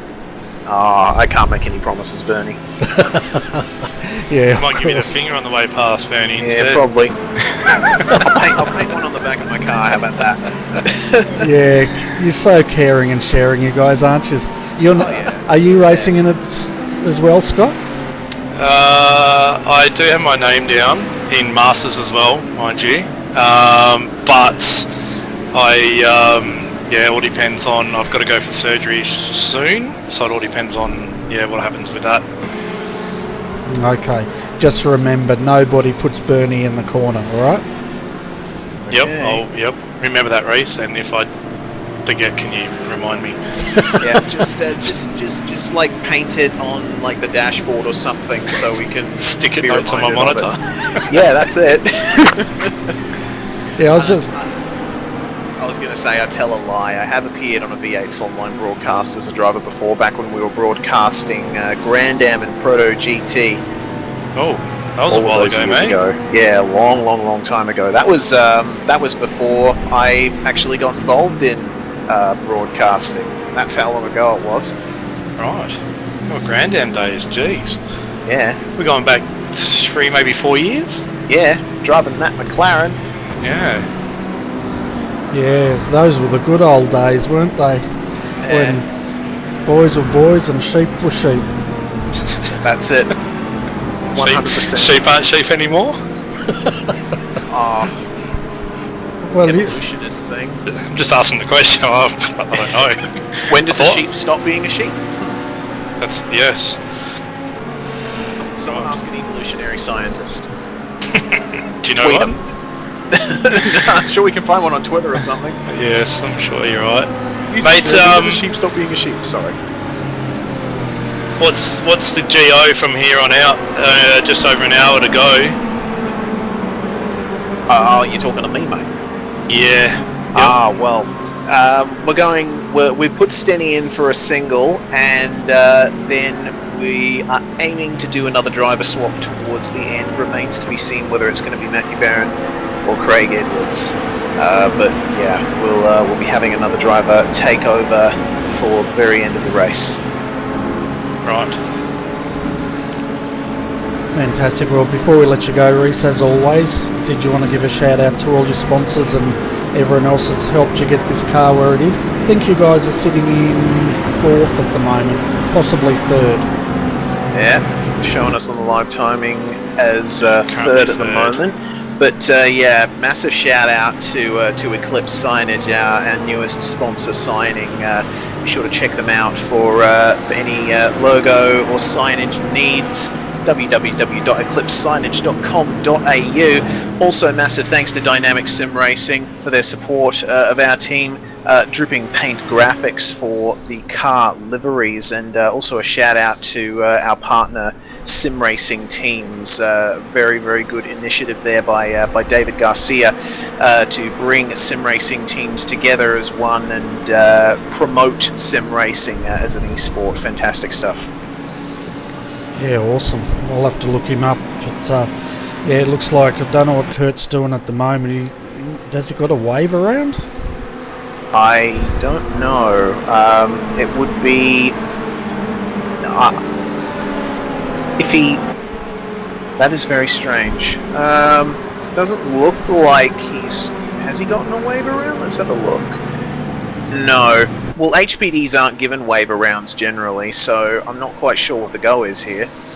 Yeah, I'll keep an eye on him because he's definitely passing everyone. I'm just wondering if he's got a free Big Mac voucher and he wants to go and use it through the drive-thru or something. We'll see about that. But we have experienced a couple of problems earlier on in the race where iRacing was telling us to catch up to a car in front of us, but there were a bunch of lap cars in between us and them. So yeah, he's probably making sure that is done and dusted. I know Craig did that earlier on in the race. Yeah, it's a very confusing time for all, I think, but yeah, we might let you go because the safety car lights are out, and then we'll see if the race control turns them back on. And I want to give the viewers a bit of an update on the top 3 in each of the classes now that we're just at the 1 hour to go mark. Alrighty, cool. Thank you very much for the broadcast, Bernie, and hopefully I can talk to you again at the end of the race. Yeah, that'd be great, and if not, then I'll see you on the track next Sunday. Alright, catch you then. Thank God he didn't say it's a date. Oh dear me. So let's have a look. Now he's going to think, was I supposed to? Yeah, I know, I'm messing with his mind. You have to do that. A week out of a race, people, if you're listening, mess with their mind. So, looking at Class A at the moment, Redback Racing Team Red is leading and in first in Class A, followed by Dynamic Sim Racing 4, 1.9 seconds down, but that'll be a lot closer now. Fusion Sim Racing, we just spoke to Reese there. They're currently sitting in 3rd, and then Carnet TDR is classified in 4th, and they're your top 4 on the lead lap.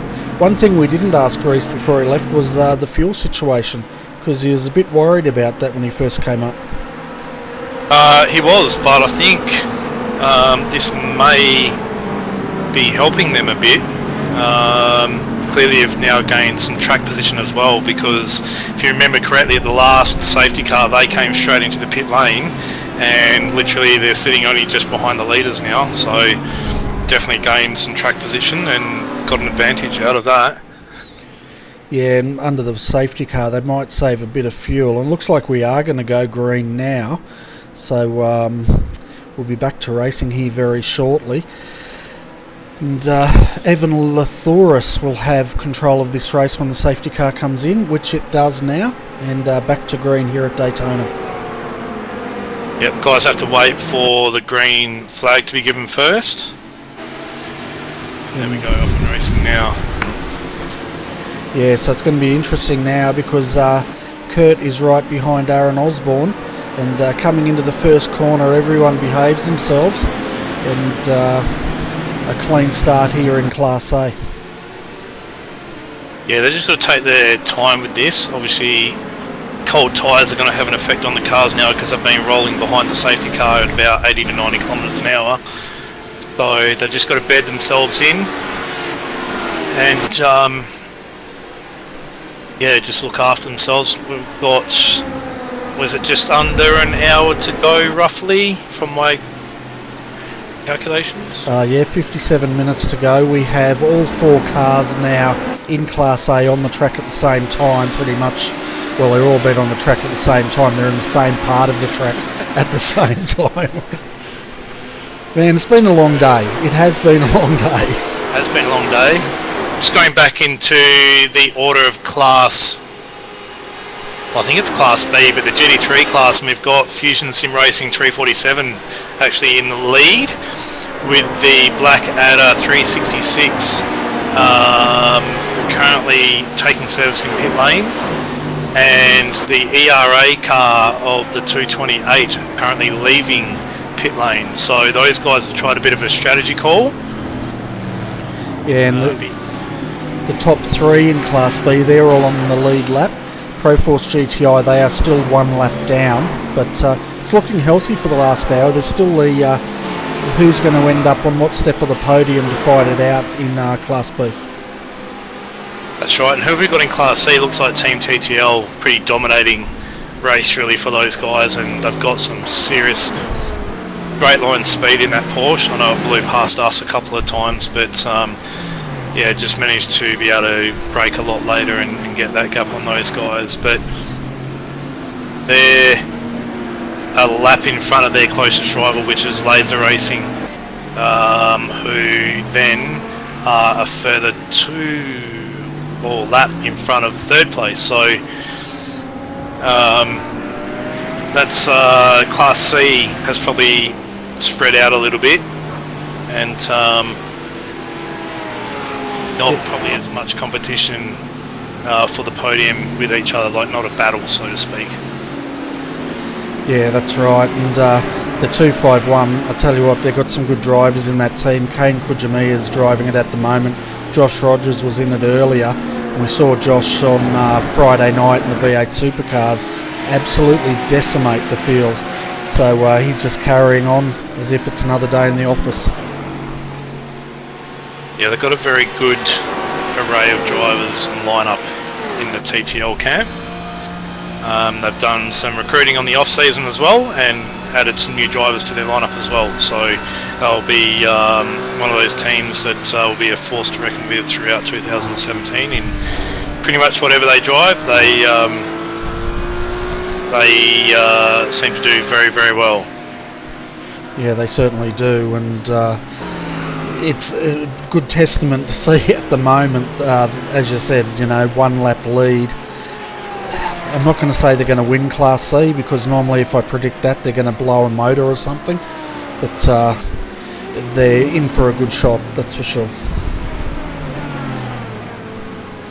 See, I'm learning. You never talk up a team, because when they do blow a motor, it's always your fault. It's quite funny. Well, not funny, but I saw I was following one of the, I think it was the 320 Laser Racing BMW, not BMW, not the 320. Anyway, Laser Racing 2 car, I'm pretty sure it was, along one of the straights, and he just must have, clicked for another gear, and it just popped the engine. So it was pretty weird to see them pop an engine. I don't think I've seen one do that before, so it could have had overheating issues from an earlier incident or something like that. Yeah, normally they still go bang as well, don't they? I wish I'd change that to just make it go clatter clatter, because the bang normally scares me. Yeah, it does. If you're behind someone and that bang gets in your earphone, it's not good for the old ticker. You should know that. Hey, I'm not that old though. Yeah, I look old, but I've got a young heart, so that's good enough for me. Fair enough. Yeah. A bit of news on Laser 2. We were talking about how beat up it looked, and they might have had some fast repairs. The news is they actually ran out of all their fast repairs in the first 3 hours of the race, so they're just hanging on now, trying to get to the end.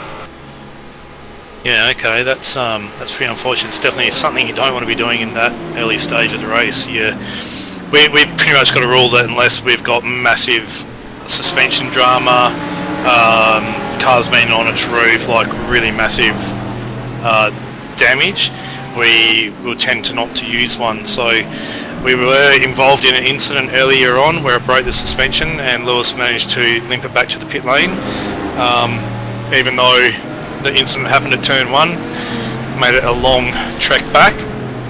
But yeah, we had suspension damage and we used a quick repair then, but other than that, we've all just taken any optional repairs that have come up and have cleared it that way instead of using quick repairs. So we'll probably end up finishing the race with 2 quick repairs, or we might use one right at the end just to give the car a whole new fresh feel, I guess.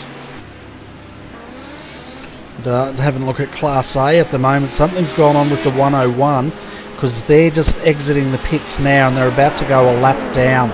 They were second position in Class A, and we're going to have to get on top of that, because it looks like Redback boys might be in a bit of trouble here. Oh, just going rewinding and having a look to see what may have happened. Yeah, he's jumped back here in lap 288. He had an off track. He was actually leading the class at that point. It's odd though, because he's gone through a whole other lap. Oh. Yeah, he's just past the start finish straight here. Oh, he's just... Yeah, he's just pinched the brakes on the bumps there, and it's just thrown him into the wall. It does happen at that corner, so... But he's done the right thing again. He's just sat there and let the traffic get through before he's moved on. And he's now away. He's back up and running. But yeah, they'd be hoping that they've got a quick repair up their sleeve and they can utilise that. Yeah, they've used the quick repair. They've limped it around, used that up. They're still in fourth, but the problem they've got now is right behind them. Within probably 4 seconds is the race leader, Justin Strickland, Kurt Stenberg, Aaron Osborne, and they've all got the draft, and poor Dean's out there on his Pat Malone just trying to keep that car on the lead lap at this point in time. That's what he wants to do, because if he gets a safety car, he'll be able to basically go to the end of the line and get that, that lap, so to speak, back. Yeah, and this is when the team management comes into play, isn't it? They've got to coach the driver, tell them eyes forward, hit your marks, don't worry about the guys coming up behind you, because as soon as you start looking at where those guys are, subconsciously you start missing your marks, and then they catch you all the quicker, don't they? Yeah, they certainly do. He just needs to keep his head down and eyes forward, really. That's all he can do now, and hopefully something will go his way with a safety car or something. Yeah, it's a big shame for that team. They've been competitive all day, and in the last hour it looks like it's come undone for them. But that's racing, as they say, and another cliche is it's a cruel sport sometimes. Yeah, that's right. I think we've actually also had a change. Oh no. Well, the battle for first, second and third, Bernie, is right on fire. They are nose to tail with each other in Class A. Yeah, we're watching it at the moment. Kurt Stenberg's got that car up to second now. He's got Aaron Osborne right behind him. Aaron was flashing the lights, but tell you what, that doesn't seem to affect too many people. It doesn't, especially like in Class B class, I think it doesn't really affect people. When you're flashing your lights at other class cars, it can definitely have an effect. I think it's more of a case of, hey, I'm here and I'm wanting to get past without being held up, so can you just make sure that you got your mirrors checked and you know that I'm here type thing. Yeah, I think one thing that might be effective, and don't quote me because I don't drive that much, flashing your brake lights as the people coming up behind you flashing their lights. That could work. Flashing your brake lights? Yeah, that might Right. work. Yeah, you might try that on Sunday when you guys try to pass me. I'll just flash my brake lights. I was about to say, Reese, I hope you're listening. That's one of Bernie's little tactics. He'll be tapping his brake lights. Yeah, I've seen it in the slower class cars when they've pulled offline. They actually flash their brake lights to the car passing them, and I think it's just to let them know they're letting them through.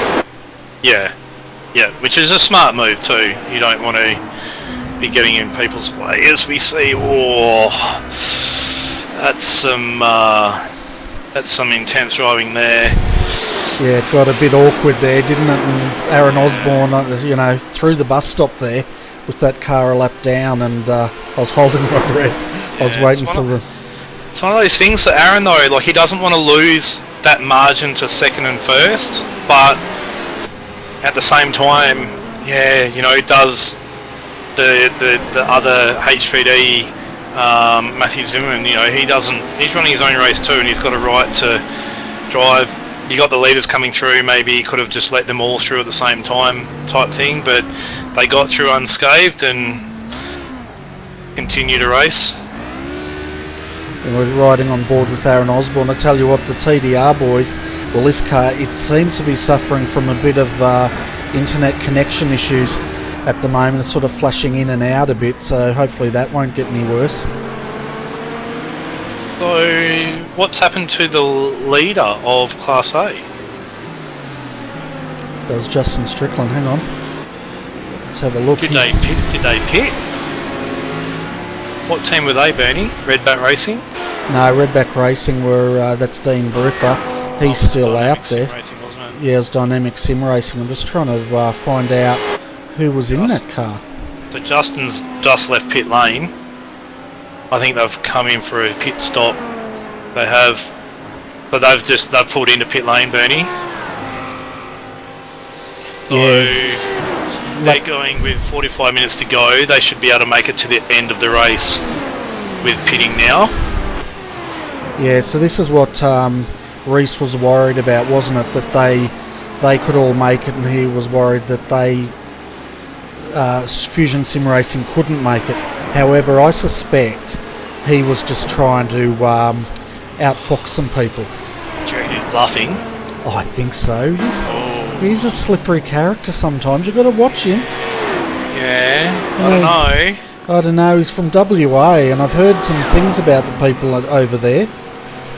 Oh, there we go. Stenberg now in the lane as well, Bernie. So it's all playing out now. Yeah, we'll see how that goes. That's Aaron Osborne's the only one that hasn't pitted now. What that's going to do is, with them all stopping, Dean Briffer's managed to keep that car on the lead lap. That's going to give him a bit of breathing space. So it's going to be interesting to see if the Dynamic Sim Racing 4 come out in front.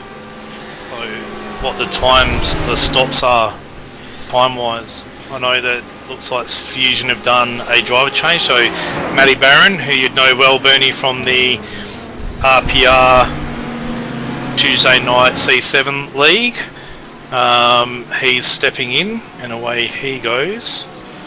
Yeah, so Justin Richardson's taken the lead, and he did a 23-second stop, no driver change. Matthew Barron's in this car, Stenberg out. They did a 46.1 second stop, and they're sitting in second. Aaron Osborne at the moment, well, he's actually leading, and they're yet to stop. It's well, I love how this stuff plays out. I love the fuel strategy and the tactics that guys have to start really crunching numbers with towards the end of the race. It's so good to watch and how it unfolds. Certainly is. Now Aaron Osborne's in the pit lane, so he's got an extra lap, but we'll see how it goes. His target's a 23-second stop, or he's got to do better than 46.1 if they do a driver change here. Yeah, I think it was more of a case that the 145 car had to do a longer stop than everybody else. I think it was more the case. Okay. So and that's what Reese was kind of like meaning, before. So yeah, so Carnet TDR or TD Racing, they did a 14.1 second stop. Justin Richardson second, 23 second stop. Matthew Barron 46.1 seconds in third. And we'll get you some timings in a minute, folks, on what the gaps are. And then Dean Briffer in Redback Racing. They probably got the get out of jail free card here, because they're in big trouble, and all of a sudden with those guys stopping, they're not under so much pressure here. Yeah, so literally the top 4 now, I believe. Car 101 may still be touch and go, because they filled up quite a while earlier. So they might be touch and go, but at this stage there's 4 cars vying for pretty much the lead and outright honours. Yes. For this race. So I've got the leaderboard up at the moment. So Carnet TDR, they are leading, or TD Racing. They've got a gap last time by 41 seconds. They were up on Dynamic Sim Racing, and they were up. Fusion Sim Racing was down 59 seconds, so they're down about 18 seconds on second place. And then Redback Racing Team Red, they were down a minute 24 from TD Racing. And also now Dynamic Sim Racing 3, they were down. They're up on the lead lap as well now. Wow, this is brilliant, isn't it?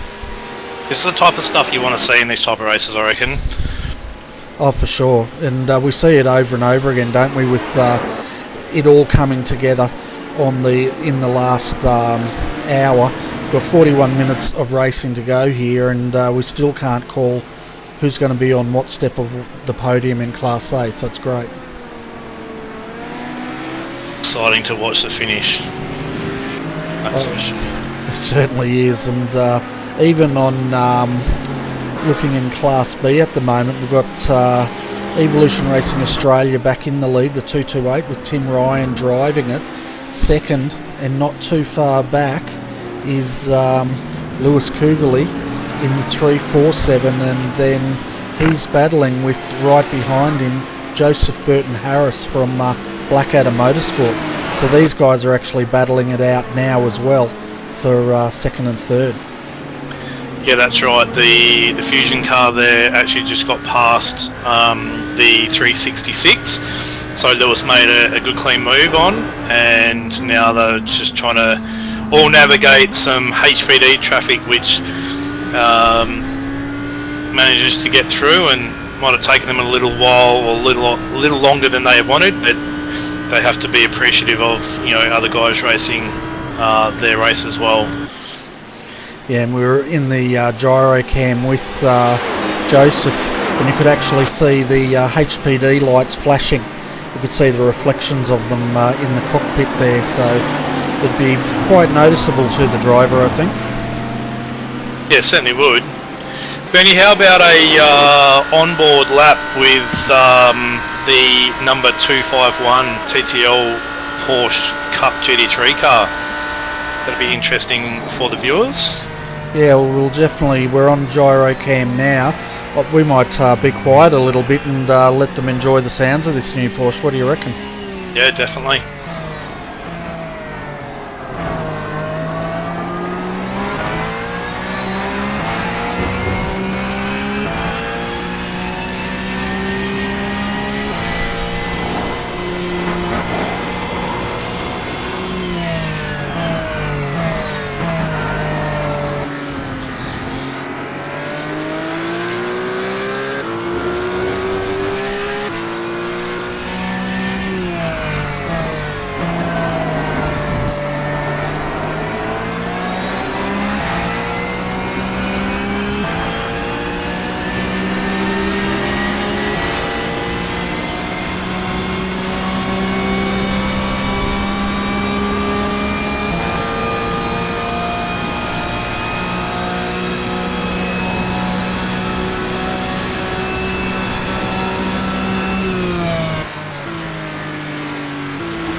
that was a lap around Daytona in the Porsche. And I tell you what, coming down the start-finish line, Kane topped out at 285 kilometres an hour. Yeah, it's quick, isn't it? I know that the GT3s are starting to bounce or get onto the rev limiter range at about 276 to 277 Ks. Not 100% bouncing on the limiter, but I think our top speed in a draft today has been up around 286. So these guys doing it with no draft in the Porsche is definitely a quick car. Some good wheel work there too from Kane. He's one of the new recruits that TTL have picked up for the year, previously with ANZ Motorsport. And yeah, so obviously showed some talent and had some really, really good results last year through 2016, and has moved over to to TTL this year. Yeah, fantastic. He's a good driver, that's for sure. And he's definitely got the pace, and you could see it just the way he's handling that Porsche out there. He's doing a great job. Yeah, definitely got some good wheel work and responses there as well. So good to watch. Certainly is, and it's that time of the night when the viewers out there, they start predicting what's going to be where and who's going to win this. So be interesting, folks. If you're in our chat room, give us your predictions for who's going to take out Class A, Class B and Class C. And if you win our total respect. You mean I've not had it before, Bertie? Is that what you're trying to say? Oh, they always have my total respect, but they get your total respect as well. Oh, mine. I respect everybody, Bertie. I respect everybody. So, yep. You don't have to pick a winner to get my respect. Okay, fair enough. Tim and I, we actually offered a prize earlier, and that was that whoever picked whatever it was we're talking about, they won a big jar of jelly beans. But since Tim was up here, he said, well, there won't be any jelly beans, so you just get the jar. That was my thoughts exactly as soon as you'd said it. I was like, that jar's going to be empty. Yeah, that's pretty much what he said.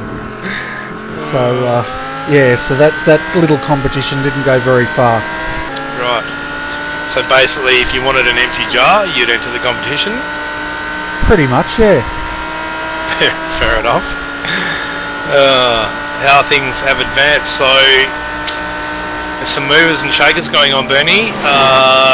The P2, the 118 car, and current P3 145 car, even Redback Racing, Red Team 101 have definitely closed the margin to Carnet TDR. They've brought that down almost, 30 seconds. Close to, just shy of 30 seconds for the 145 car to the leaders. And then obviously Dynamic Sim Racing have done the same thing. So Carnet TDR might have had it off track or something like that for that to happen. Yeah. It didn't come up on my screen at all, but could have. Well, I'm just waiting for the gaps to shake out, because at the moment it tells me TD Racing and Dynamic Sim Racing are inseparable, but on the track they're actually got quite a large gap. So it's just my telemetry playing up. As soon as they go across the line, we should get an exact gap here. Dodgy telemetry. I know, right? Who supplies that stuff, eh? I know, right? Well, there's a call just over race control then. We'll find out what they said, because I didn't quite hear it. Okay, so... Message to one of my guys and find out. Yeah, find out what's going on there. While you're doing that, I've got an update on the gaps here. We'll just wait for Matty Barron to go across the line so that we get an update on that time. So looking at our Class A at the moment, the gap between TD Racing, Dynamic Sim Racing, it's down to 9.2 seconds. Fusion Sim Racing, though, they're down 33 seconds from the lead. And Redback Racing Red, they're down 55 seconds from the lead. But it's saying that it's just going to take one safety car, as we see, one of your guys getting it all wrong there. Can't afford to do that. Needs to keep it on the track. He's in a solid position at the moment, and that's what he needs to keep in mind. Third position and getting on a podium is not a bad result for the first race of the season. Oh, exactly right. And it's, as you were saying earlier, you know, TD Racing proved it in your series. They finished that HPD in the top 5 in every single round. Didn't win a race, but they ended up taking out the championship, which you know, and that's a smart way of attacking these things. And at the moment, Fusion Sim Racing sitting in third. There's some good points on offer here. Yeah, it's one of the things that they've really been hurt with in previous seasons, is not having a very good start to the season. So we all had a bit of a chat last night and worked out a game plan of what we were going to be doing, and you know what we were hoping making a goal for this race, and hopefully these guys are just worrying about that at the moment. But the thing that I did here, I've just got clarification from one of my teammates, was there will be no more safety car, Bernie, so it's green flag running to the end. Wow, that's a huge call with 31 minutes to go, isn't it? Yep. So, strategy, if guys are running bad on fuel, you've missed the boat. If you need a pit now, that's not looking too good. No, not at all. And Mark Rayner in the 117 for Dynamic Sim Racing, the number 3 car, they're only 74 seconds off the lead and back on the lap, so they're trying to range in now on the 101 of Redback Racing. They've got about 20 seconds to make up on that, but considering there's not going to be any more safety cars, it's going to be a tall order, isn't it, to make up 20 seconds in 30 minutes? It certainly is. It certainly is. That's you're going to be wanting to be doing some pretty big humdinger laps to pull back that time between now and the end of the race. Yeah, so I guess with no safety car, it just means the drivers can now use their quick escape to get the cars back to the pits if they come to grief. I'm assuming that's how it's going to play out. I believe they still have to ask race control. There we go, so the 348's just requested a tow, but it will stay green flag racing. I'd say that's kind of fatigue kicking in for those guys, unfortunately. Into pit lane. Wow, look at that. They've absolutely nailed that car. Let's have a look at that, because that's a Bernie move, that one. Yeah, just on the change of so what happens is where the bowl section comes down to the road section, there's a couple of things. One is obviously you've got the change of kind of, I guess, the bowl onto the road course part, but there's also a couple of changes of tarmac that happen around that area, along with bumps as well. And I'd say that it's just got the rears crossed up, and from there you're kind of a bit of a passenger. And then iRacing in their tyre bundles has done the right job and caught that car from spinning out in front of traffic, which is good to see. It could have done some pretty big damage to other cars that were coming through. So certainly could. I tell you what, they are strong tyre bundles, and the car's sitting right on top of them, but they're back in the pits. That would have been a safety car, but they managed to crash just outside the window. Yeah, that's right. That's that could have been very different, couldn't it? Only a couple of minutes ago, but it is what it is. Pretty sure that they'll have another quick repair. They've only used one. It's just a tow that they've got to now put up with, so I think it's about a two and a bit minute tow. But Bernie, I'm pretty sure, I believe those tyre bundles at turn 1 are Goodyears, and if they save you once a year, it's a good year. Oh my goodness me, you should be paid for these things, you know. Don't ask me to pay you, alright? No, mate. Just those people that I plug, you know. Send some money this way. Okay, yeah, that's good. I should try that. If it's... You yeah. should, mate. Yeah, I'll have to come up with something just as catchy. I don't know what yet. I'll work Got on to it. think on the roll, mate. On the run. Just what can I plug here? Boom. There we go.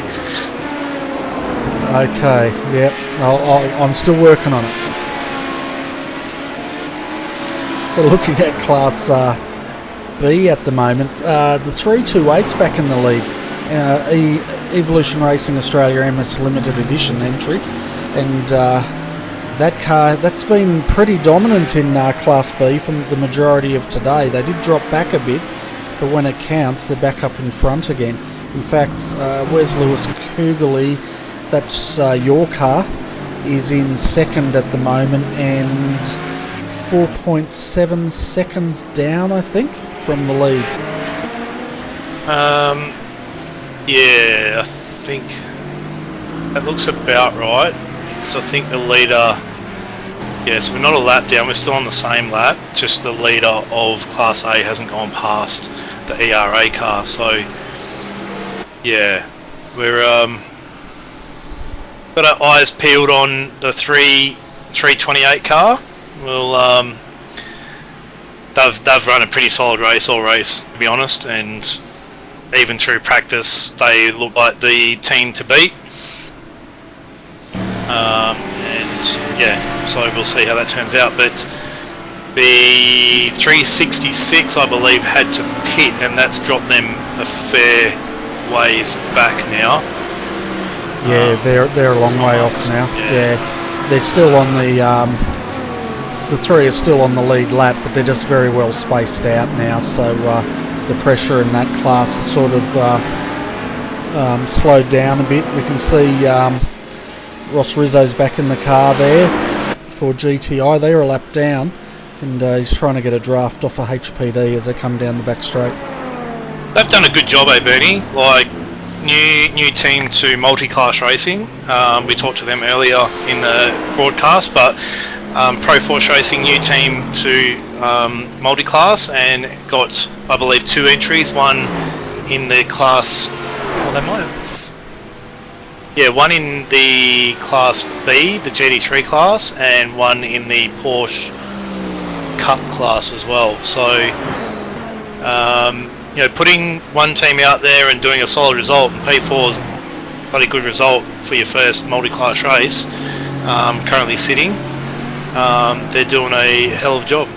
They certainly are, and the level of competition in these classes is pretty high as well. So I've kept an eye on these guys, not a GTI, just an eye, and there you go. That's my plug. There. I've been working on it. It's just like that, you know. Click straight off the See, you've got it. Yeah. So I've been keeping an eye on this team, and they've been improving race after race in different categories, and you know, they're starting to become a force to be reckoned with. Not a pro force, a force. Oh, listen to the puns. Hey, yes. Wow. And we can see this car though, the 251 Team TTL.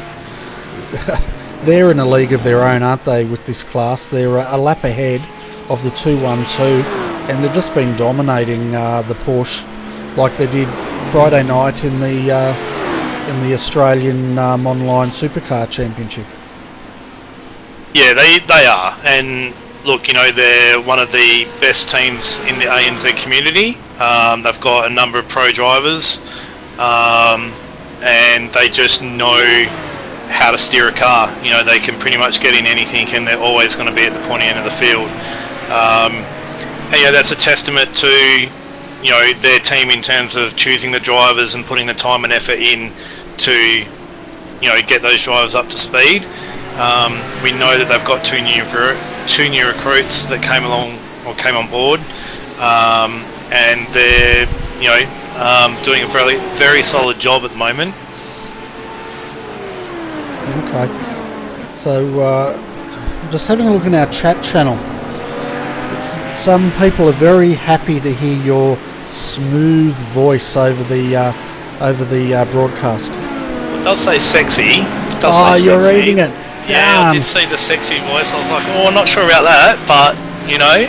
Yeah, hashtag Sean's fault, mate. But they were talking about ERA being out, but I'm not sure what that was about, because they're still out there leading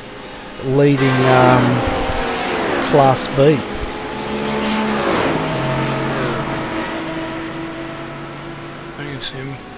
Well, this is going to be interesting. I'm going to have to keep an eye on this now, Bernie. What's that? Well, I mean, there's talk in the chat of something to do with the ERA entry, and that's the leader for Class E in the GT3 class. Tom's Tim Ryan. Thika. Yeah, Tim Ryan, that's right. Or will show. It's very interesting. Yeah, we'll see what plays out here. They don't look like they're in trouble to me, though. They've been leading the race, and Fusion Sim Racing's a long way behind anyway. About 20 seconds now behind them. Yeah. So, we'll just take that as hearsay at the moment, and mind games, let's say. Well, that's all we can do until we see what happens. Really, it's got to unfold right before our eyes, though, isn't it? Well, if you keep on looking at that flippin' chat channel, it will. I think the broadcasters are just being trolled myself by the. It could be. I think so. Yeah, may the Pro Force be with you. Good. Yeah, definitely. Let's turn the chat channel off. It's just getting ridiculous down there. Okay, I'm going to keep an eye on it because. All right, no worries. There's still 20 minutes to go, Bernie, in this race, and I don't know, with people talking stuff like that, anything's possible. Anything's possible. You're just hoping because you're the car next on the line to take the win. Why shouldn't we hope, eh? Why not? Of course you can hope. I'll just dash it. But we'll see. We'll see how it plays out. One of the cars I do like, Bernie, out there, and these guys do a pretty solid job. They compete in a lot of rounds and different championships as a laser racing team.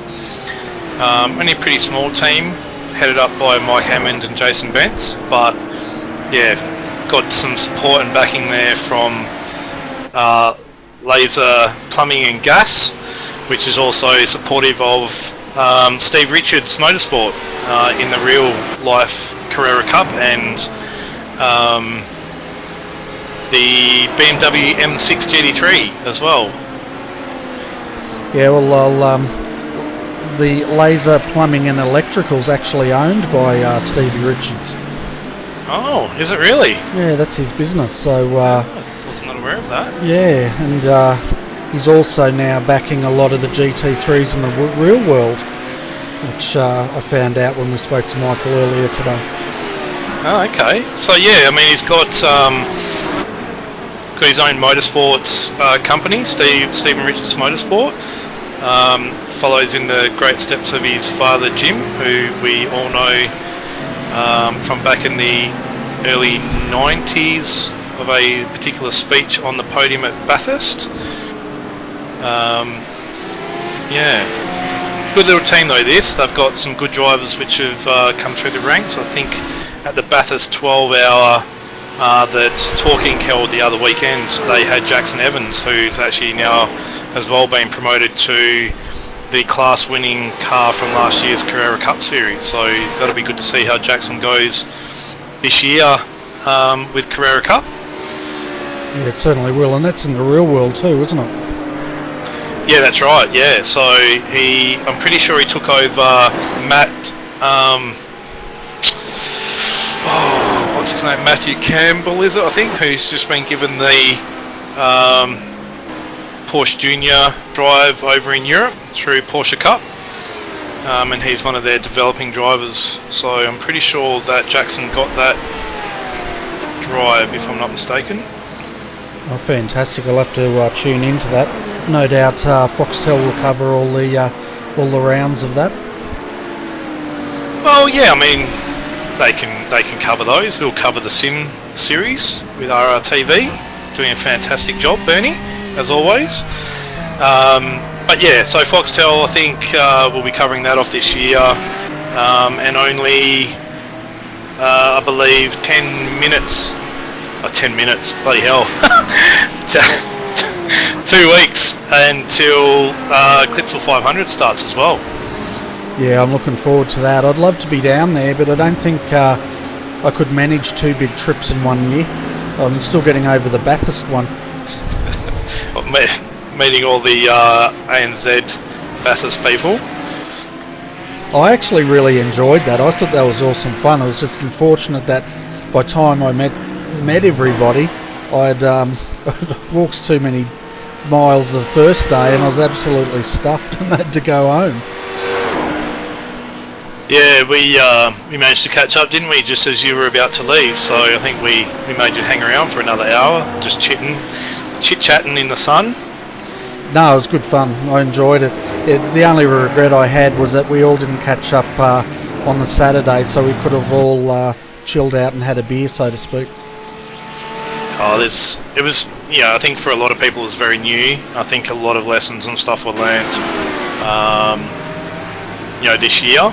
And I know for a fact that our guys are already planning to go up again for next year and hopefully making it a yearly kind of pilgrimage up there.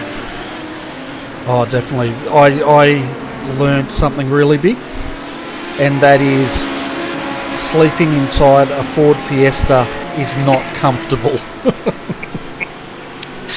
Can't believe Tim didn't give you a spare bed, mate. That'd be pretty devo with that. He had a big nice camper thing, didn't he? Yeah, he did, but I got confused, right? Yeah. I thought he said, we've got a tent for you and bring your own food. So I brought the beer and food, when what he was actually saying is, you idiot, I told you to bring a tent because we've got all the beer and the food. Oh, classic miscommunication, eh? Oh well. And the worst thing was I left my motorhome at home.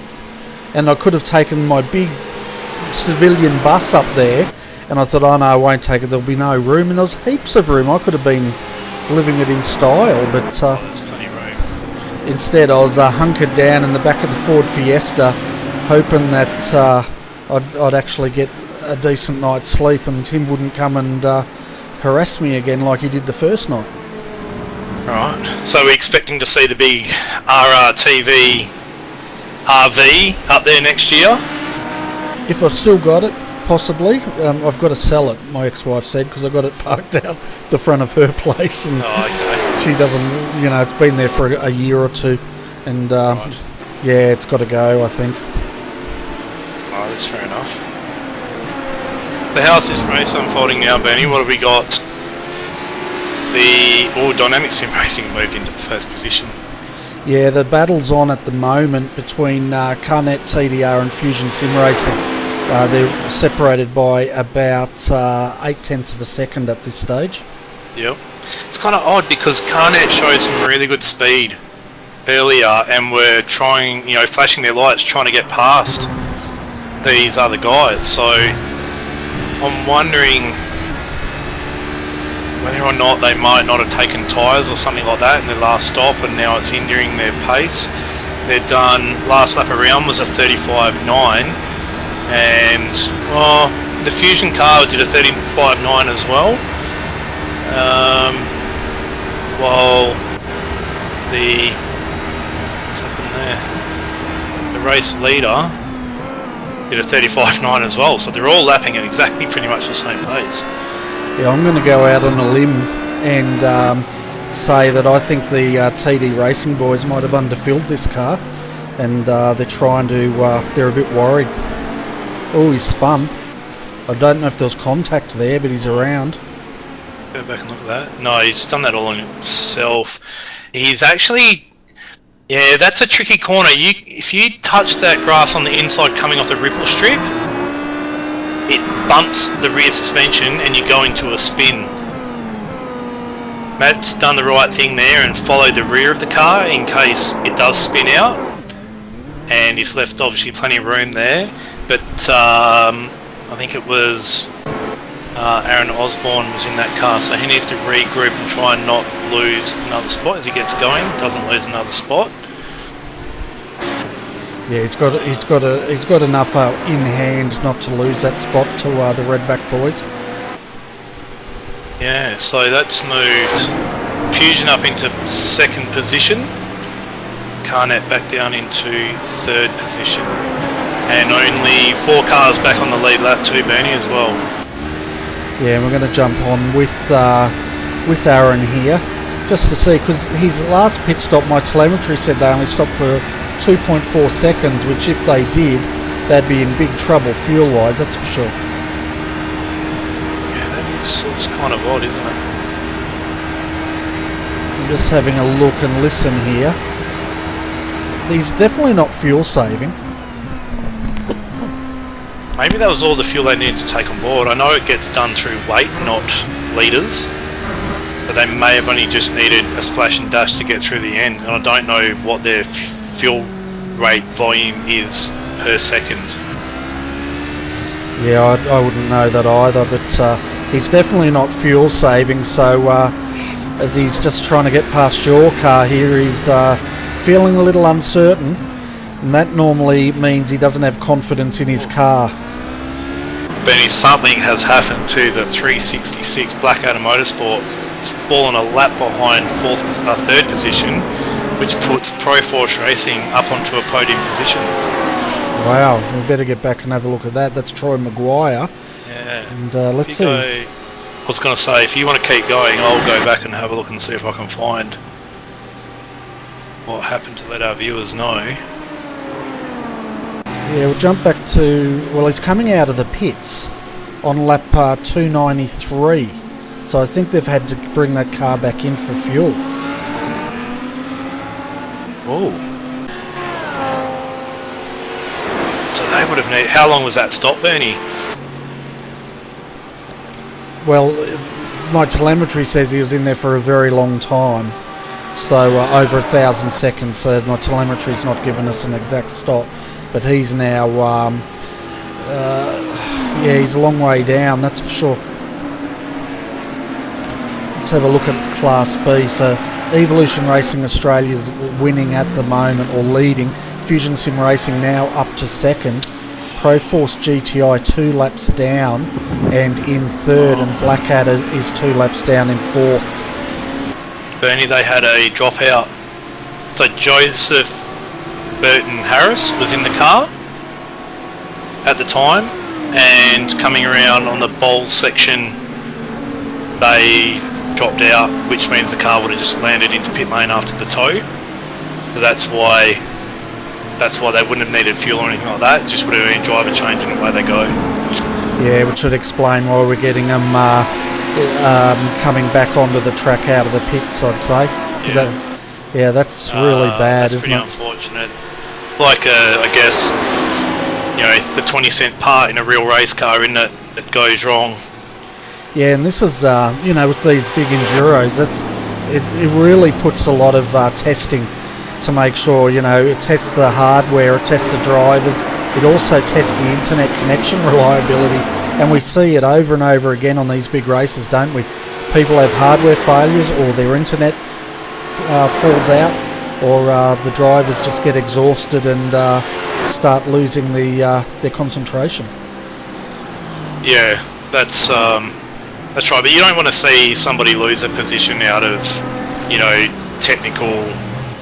I can't even say the word. Technological faulting. Yeah, you know, like these days, internet should be more than secure enough to not be dropping and stuff. So that's a real shame.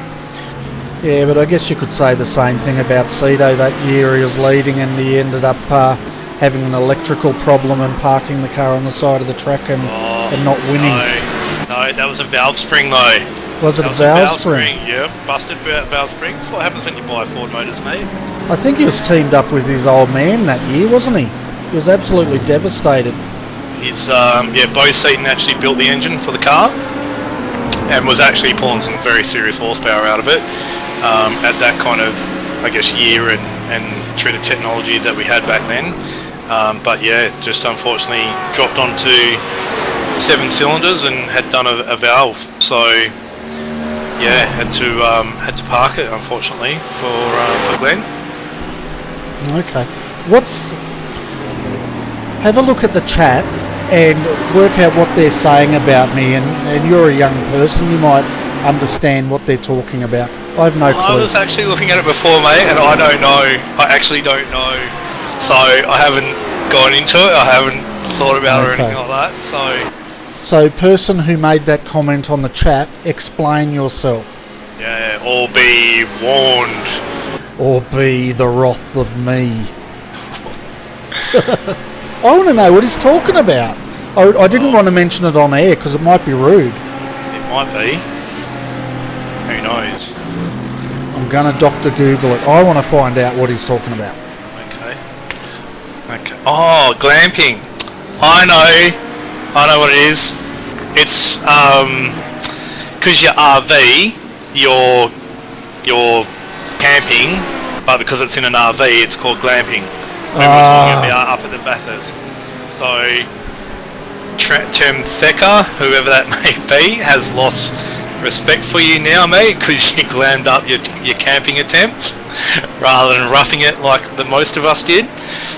But mind you, you did stay in your car. Oh, yeah. Bernie, Tim Ryan, ERA into the pit lane. Okay, someone's called this, haven't they? This is why the FSR guys, we were watching this. We thought that they might not have been able to get through to the end. And 347 is just coming past now, or 228 leaving the lane now. Oh. It's going to be close. 347's got it though. So one of our viewers called this a good half an hour ago, didn't they? They said something was on, and you didn't believe them. I said I will keep an eye on this. This is the thing we're watching. We've been watching this closely. I've been in contact with my boys in the team. Now, there's only 5 minutes of racing left. Tim does have some great outright speed. Hats off to the guy. He's run a fantastic race, but this battle is on for Class B, and Tim is going to be flying. And this is unusual for ERA because they normally don't drop the ball when it comes to strategy. And this time, maybe they were banking on another safety car in the last 30 minutes and didn't realise that the safety cars were going to be no longer effective. I don't know, mate. I don't know. I don't know what to think at the moment. I'm a little bit speechless with a few minutes to go. Yeah, I'm looking at the debate whether I'm a glamper or not. Yeah, I slept in a Ford Fiesta, dude. I need respect. Well, I think we need to concentrate on the race. We can worry about the chat later. Yeah, I think so. It's on in Class B. As far as Class A. B, it's on. Class A is on. I mean, anything could happen in Class A. Dynamic Sim Racing, Justin Richardson got a commanding lead, 23 seconds, but only 5 seconds really between P2 and P3 as well. So that'll be one definitely to watch.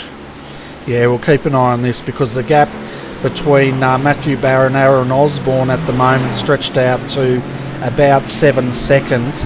But at the moment, Tim Ryan, he's got 3.5 minutes to pull in Lewis Kugeley, and we'll try and get a gap for you in Class B. Well, it doesn't give me a gap, it just tells me they're on the same lap. So that's useless. But let's have a look at the blimp, because it's not that big a gap, is it? No, it's not. Do we have to watch this battle?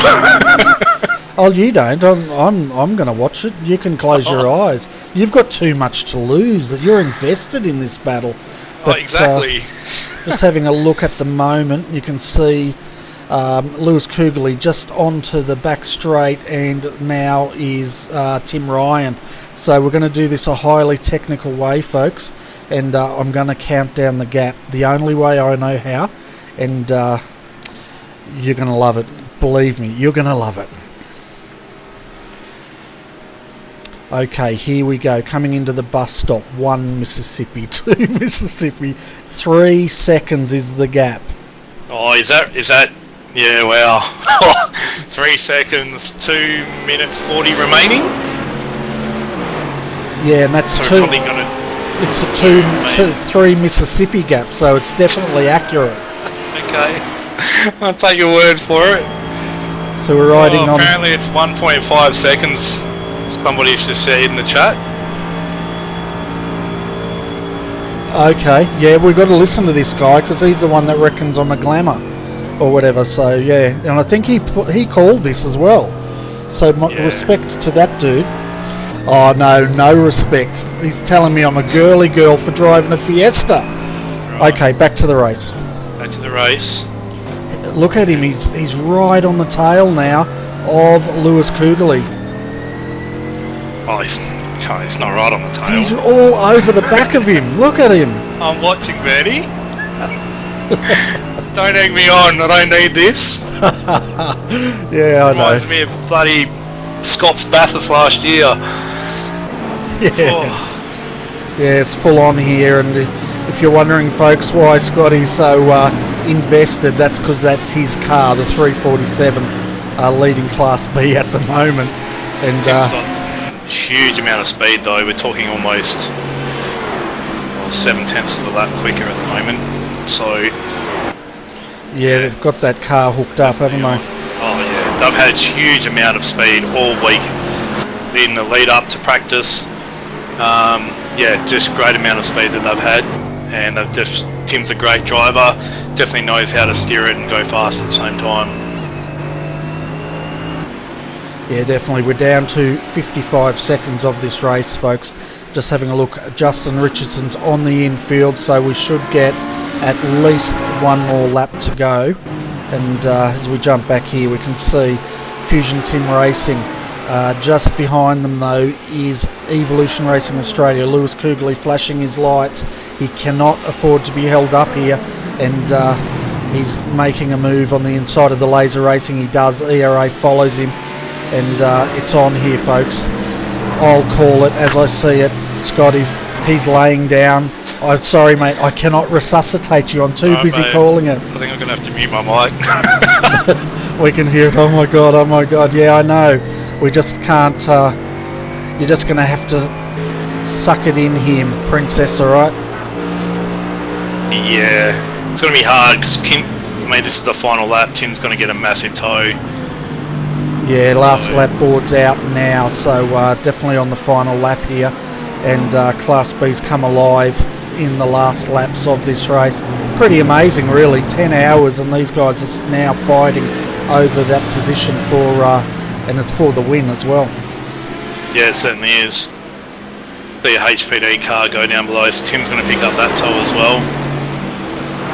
Yeah, Tim went high there to let him through. Now he's going to get the tow. The question is he going to have enough to look up on the inside of the bus stop, or is he going to have a crack? And it looks like he's going to get a crack here on the straight if he can get a good enough exit. But tell you what, Lewis has got a good run out of there.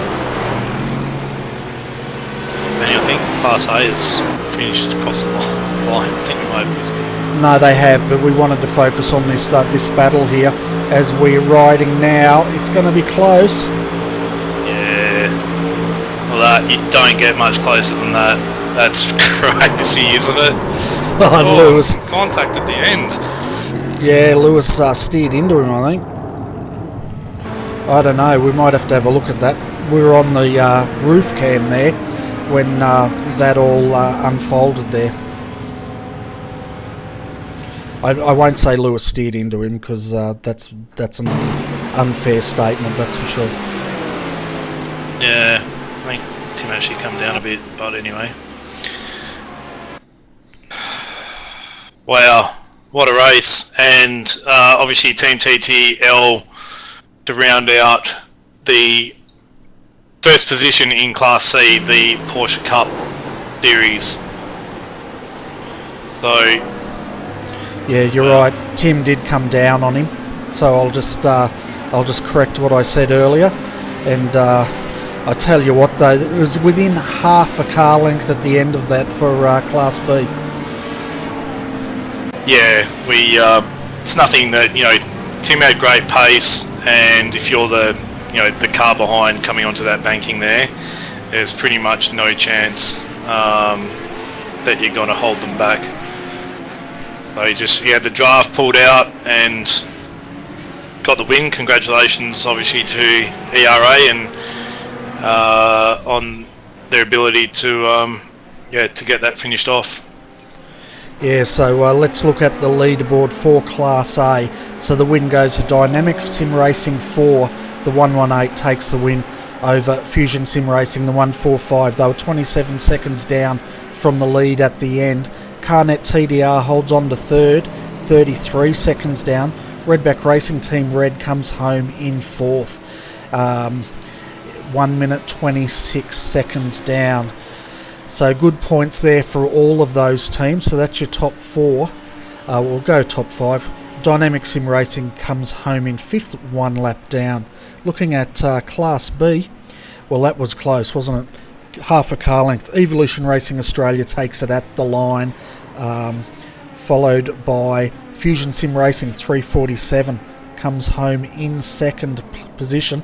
Proforce Racing GTI comes home in third. Fantastic job there, lap down but on the podium. Fourth, Blackadder Motorsport, the 366. After that dropout, very unfortunate. I reckon if they hadn't had that dropout, they would have been up there with the other two. Then you would have been nervous, Scotty. And rounding out your top five, Selby.com.au Racing GT3, the 314 comes home in fifth position. Looking at Class C, Team TTL, well, what can you say? They pretty much dominated Class C. They come home in first, 1 lap clear of Laser Racing, the 212 in second. Third, Proforce Racing Porsche, they were 3 laps down but come home in third. Blackadder Motorsport, the 266, comes home in fourth and 4 laps down from the leader. And TD Racing, the 237, comes home in fifth and 10 laps down.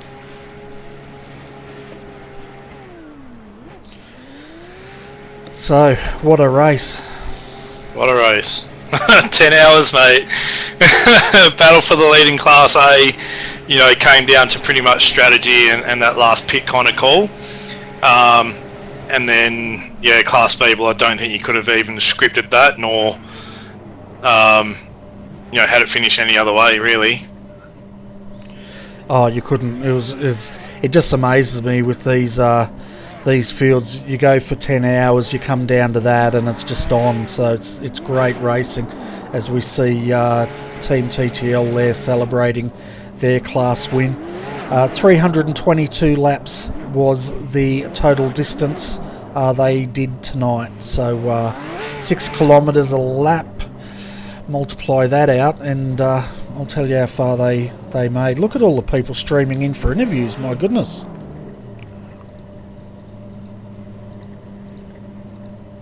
So they covered 1,932 kilometres in 10 hours.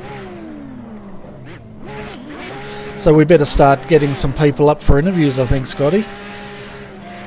Oh, Scott's not here. Scott's down there. Okay. No, I'm here now. I was talking to myself. So I'm going to need to work out who we're going to bring up to have a chat with. I think if we start in Class A, we'll start with them. So I'm looking for any of the 118 guys from Dynamic Sim Racing. Got Justin Strickland.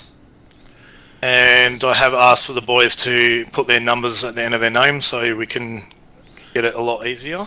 Yeah, excellent. No, that'll help a lot, so I know who to bring up here. I can see the Fusion Sim Racing boys are down there. We've got 2 of them at the moment. So do we want to bring up the winner though first? Yeah, we'll bring up Justin Strickland, JR as well.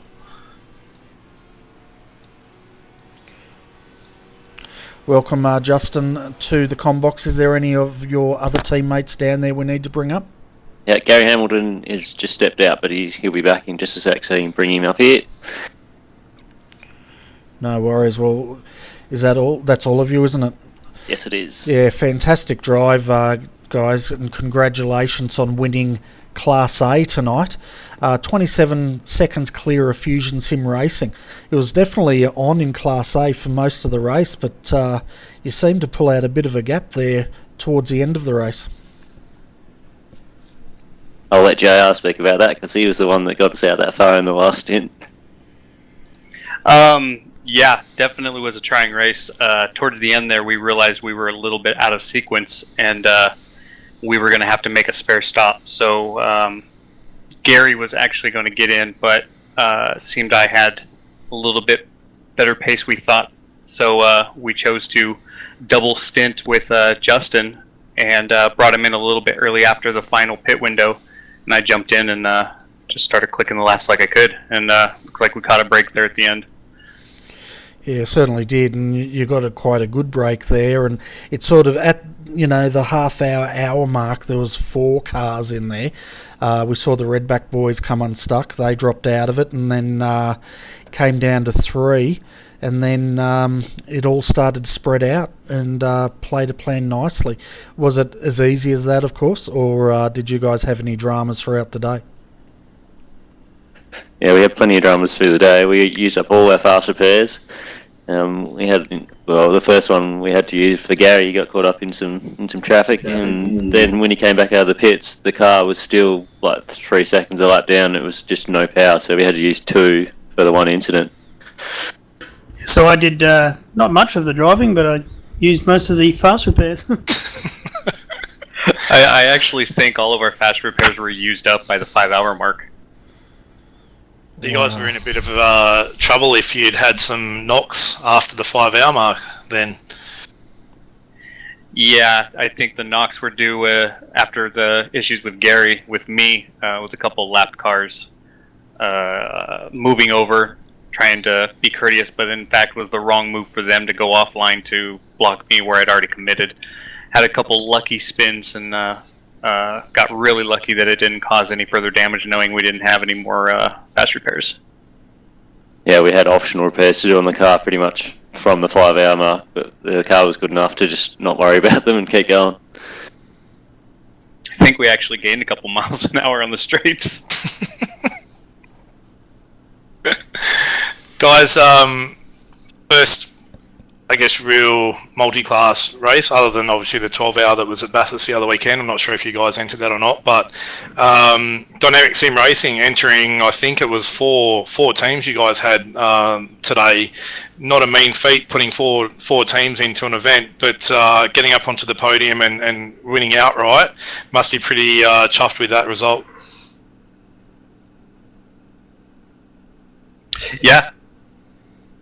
It's certainly a team effort too. Like the guys were just chatting a little bit before, through the week, all those guys in those 4 teams, in practice service together, working on sets and whatnot. And a big shout out there to Ben down here at Dynamic Sim Racing. He chucked us a set, which was a big step forward, and that was probably a big part of today.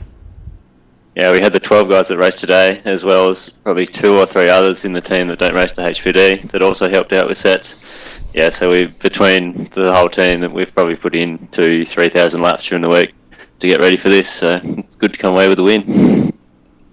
Yeah, I definitely want to thank Ben and Dynamic Sim Racing. It's my first race with these guys, and I want to thank him for letting me team up with these 2 great guys, because earlier in the week I was working on a set, and I'm over here across the pond in North America, California to be exact, and I was getting nowhere with the set, and then these 12 guys, while I'm sleeping, or it's during the day for you guys, they say, here, try this set, and instantly, day and night, we're bang on the pace. So great team I've joined, and looking forward to more races with them. Definitely goes to show how much is involved in this style of racing. Not only having to, worry about getting a setup made for a particularly, it's actually quite a technical track because you've got 2 different types of track to worry about. But like I said, with the 4 cars, but obviously throughout the race, working together and being spotters for each other, and just also giving feedback to the driver of what kind of job he's doing and stuff like that. It really brings the team together, and those that work well together end up, generally with a good result. So clearly you guys have done really well with that. And that's good to see that you've got a good result on the board for the first round. Yeah, apart from the 4 drivers in the 4 cars, everyone else is all in the same Team Search channel. We're all chatting talking strategy, making sure we can get the best out of all 4 cars for the race. And yeah, got all 4 cars in the top 10, so that's a no mean feat as well.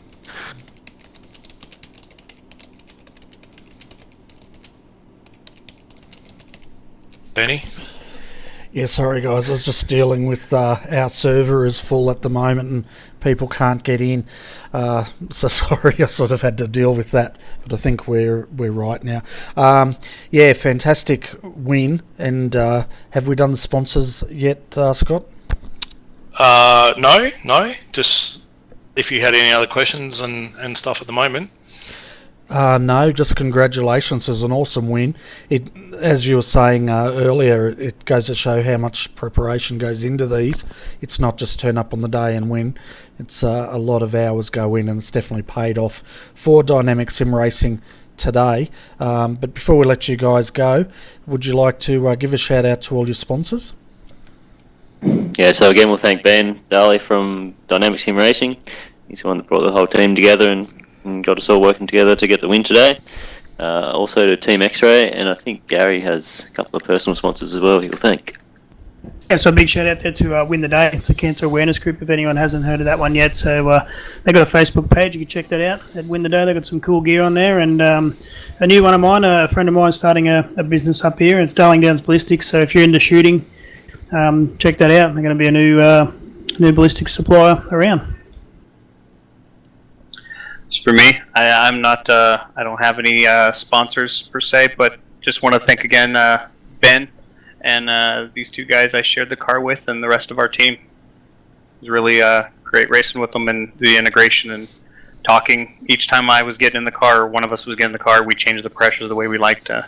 We worked well together. Yeah, and a big shout out to you guys doing the broadcast as well. I know you spent a lot of time doing that, and yeah, it's always awesome to watch. Yeah, thanks guys, and thanks for popping in. And as you can see, everyone's shuffling down there, Scott. But yeah, we'll let you guys go because we've got a few people trying to get into the room to have an interview with us. So well done once again, Class A winners tonight at the Daytona 10 hour, and we look forward to catching up with you all in a month's time for round 2. No worries, thanks fellas. Yeah, thank you. Thanks. So Scotty, while the interviews are going on, what we're going to do is bring up the class winners of each class, and we'll go through those. So the next one we're looking for is ERA 228. We'll bring those guys up and have a chat. Tim and Tom. Hi Tim and Tom, welcome to RRTV's Com Booth. Congratulations on your win there tonight. It was very close though, right on the line, half a car length we saw at the end. Yeah, cheers Bernie.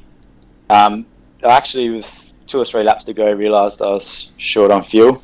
It was actually my mistake, said the wrong fuel number to the boys. Then they had to fix it up and then just try as hard as I could to the end. Okay, yeah, someone, I'm not sure, it could be Tom here, who was in the chat room. He was talking about things throughout the race. Is that the same Tom as the person that called me a girly girl? Maybe. I think there's a guilty voice there.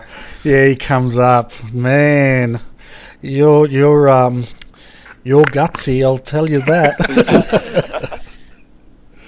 Yeah, so no coming back from being a glamper, is there? I don't know, young man. I'm not even listening to you. You sound like you're in high school. So we'll barely. No, it's all good. Great win. Yeah, we were all very surprised when the ERA car had to come in and get fuel.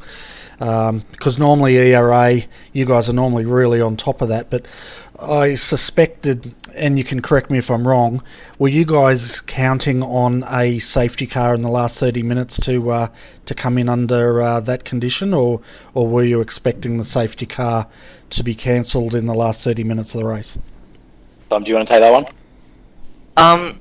Well, on our end, we pretty much just thought of it as just hope that there's no safety cars at all, but the thing that screwed us up was just the miscalculation of fuel. But if we'd got that right, we would have had a clean run till the end.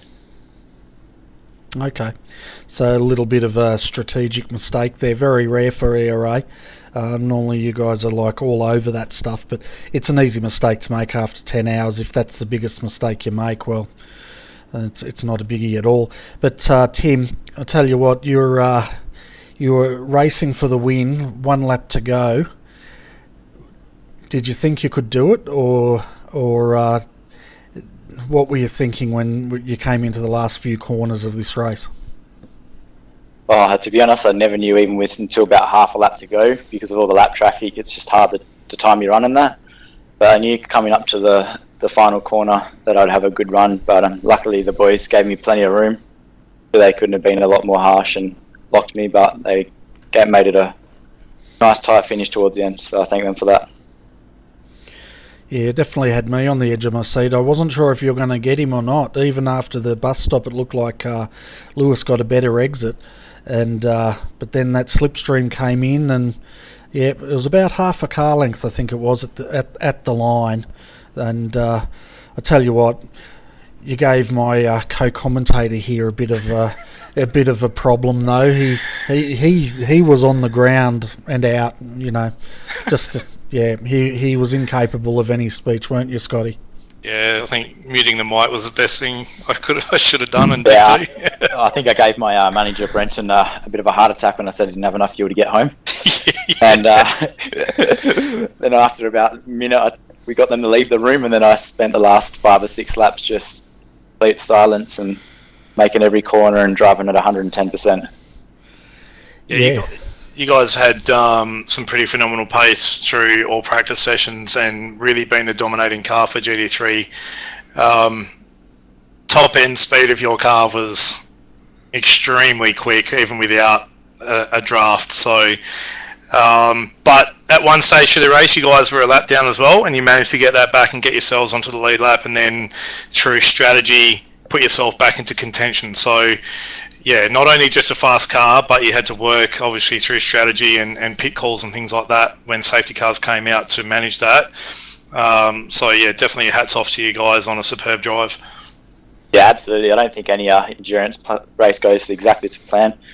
But I'd like to say special thanks to my co-driver, Tom. That was actually his first ever endurance race. And he's pretty new to the iRacing world, so it was good to have him on board and driving with me. Yeah, Kim did an amazing job today, to be honest. I didn't do much. I just brought the car on the lead lap, and that's all I could really do. I don't have as much pace as him, but he had an amazing pace today and just brought it home, which is amazing. How did you guys, obviously Tom, your first kind of multi-class race, how did you feel about the whole scenario to having to deal with the HPD cars, which are obviously extremely fast, carry a lot of speed into the braking zones, stuff like that, but then obviously having to manage the Porsche side of things as well? I think... Oh, sorry, Tim, do you want to go? Okay. You go, mate. I think during like the first hour or so of my race, it was just kind of getting used to the different speeds of each car, but as I got further through, I could kind of predict what each car was going to do, like where they were going to brake and turn, etc., which I think really helps me considering like experience-wise. Yeah, couldn't have said it better myself. Fantastic. And I've got a question here for Tom. At what point, Tom, did you realise that your worst fears were going to be answered and you'd have to come up here and be interviewed by me? I've noticed a few of the comments here. Bernie, just letting you know that the stuff earlier was banter. I don't want to have an issue. Bit of poo came out, to be honest. But it happened quite a bit throughout the race. There was a lot of close calls, but yeah. No, it's all good, mate. It's all good. I was just thinking, yeah, we're going to interview the things you're thinking, oh, yeah, it's safe. I don't even have to face up to Bernie tonight. And then all of a sudden, Tim puts you in it, mate. Yeah, Tim tends to do that quite a bit. Yeah, Unexpected moments. Yeah, when you said a little bit of poo came out, I've seen a lot of poo being mentioned on that chat tonight. I think I have to check my pants as well. Yeah, but I tell you what, when you came into pits, I reckon Brenton, he would have been a little bit worried, but... yeah, I'm glad it's a virtual world. Yeah. Virtual poo. Yeah. Well, you made good, guys. You took the win. Well done. And before we let you go, give a shout out to all the sponsors of Evolution Racing Australia. Yeah, absolutely. Like just thank all the team. MS Limited Edition, Logitech G. Actually, was using my new wheel and headset they supplied me, so thank you very much. MPMS Simulators, Joel Real Timing, GTR, and Maverick Welding. Thank you very much, boys, and thanks for putting on an awesome broadcast. Yeah, thanks, guys. No worries, Tim and Tom. Thanks for coming up, and you can get out of the comm box now. See ya. No worries. Cheers, boys. Thanks, guys. And stay out. Oh, it's so good when someone's being wise on the chat and then they have to come up and have an interview. Isn't it just awesome? Especially when you realise it's them. It's like, good. So who's...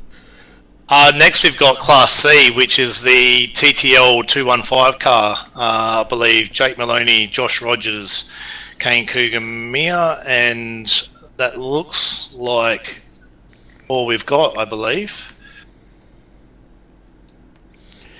Yeah, welcome guys to RRTV's Combox. Congratulations once again. A dominant performance by TTL in Class C, and I feel like deja vu, Josh, because I think it was Friday night I mentioned the same sort of words as decimating the field, and you three have definitely done that again tonight in Class C. Yeah, not wrong a little bit. The car was nuts good though. Cheers to Kane and everyone else for setting that up as good as it could be. But we all drove a phenomenal night tonight. I think me personally probably the worst when it comes to inconsistency and trying to screw the race up for the boys. But it was good fun and all. And cheers to you guys. Tell us a bit about the race, guys. Obviously, Class C. Still got some good pace, obviously, around this track with the top end speed of the Porsche, but having to manage that with the Class B and Class A cars, and only having the Porsche probably in its first outing of a multi-class series.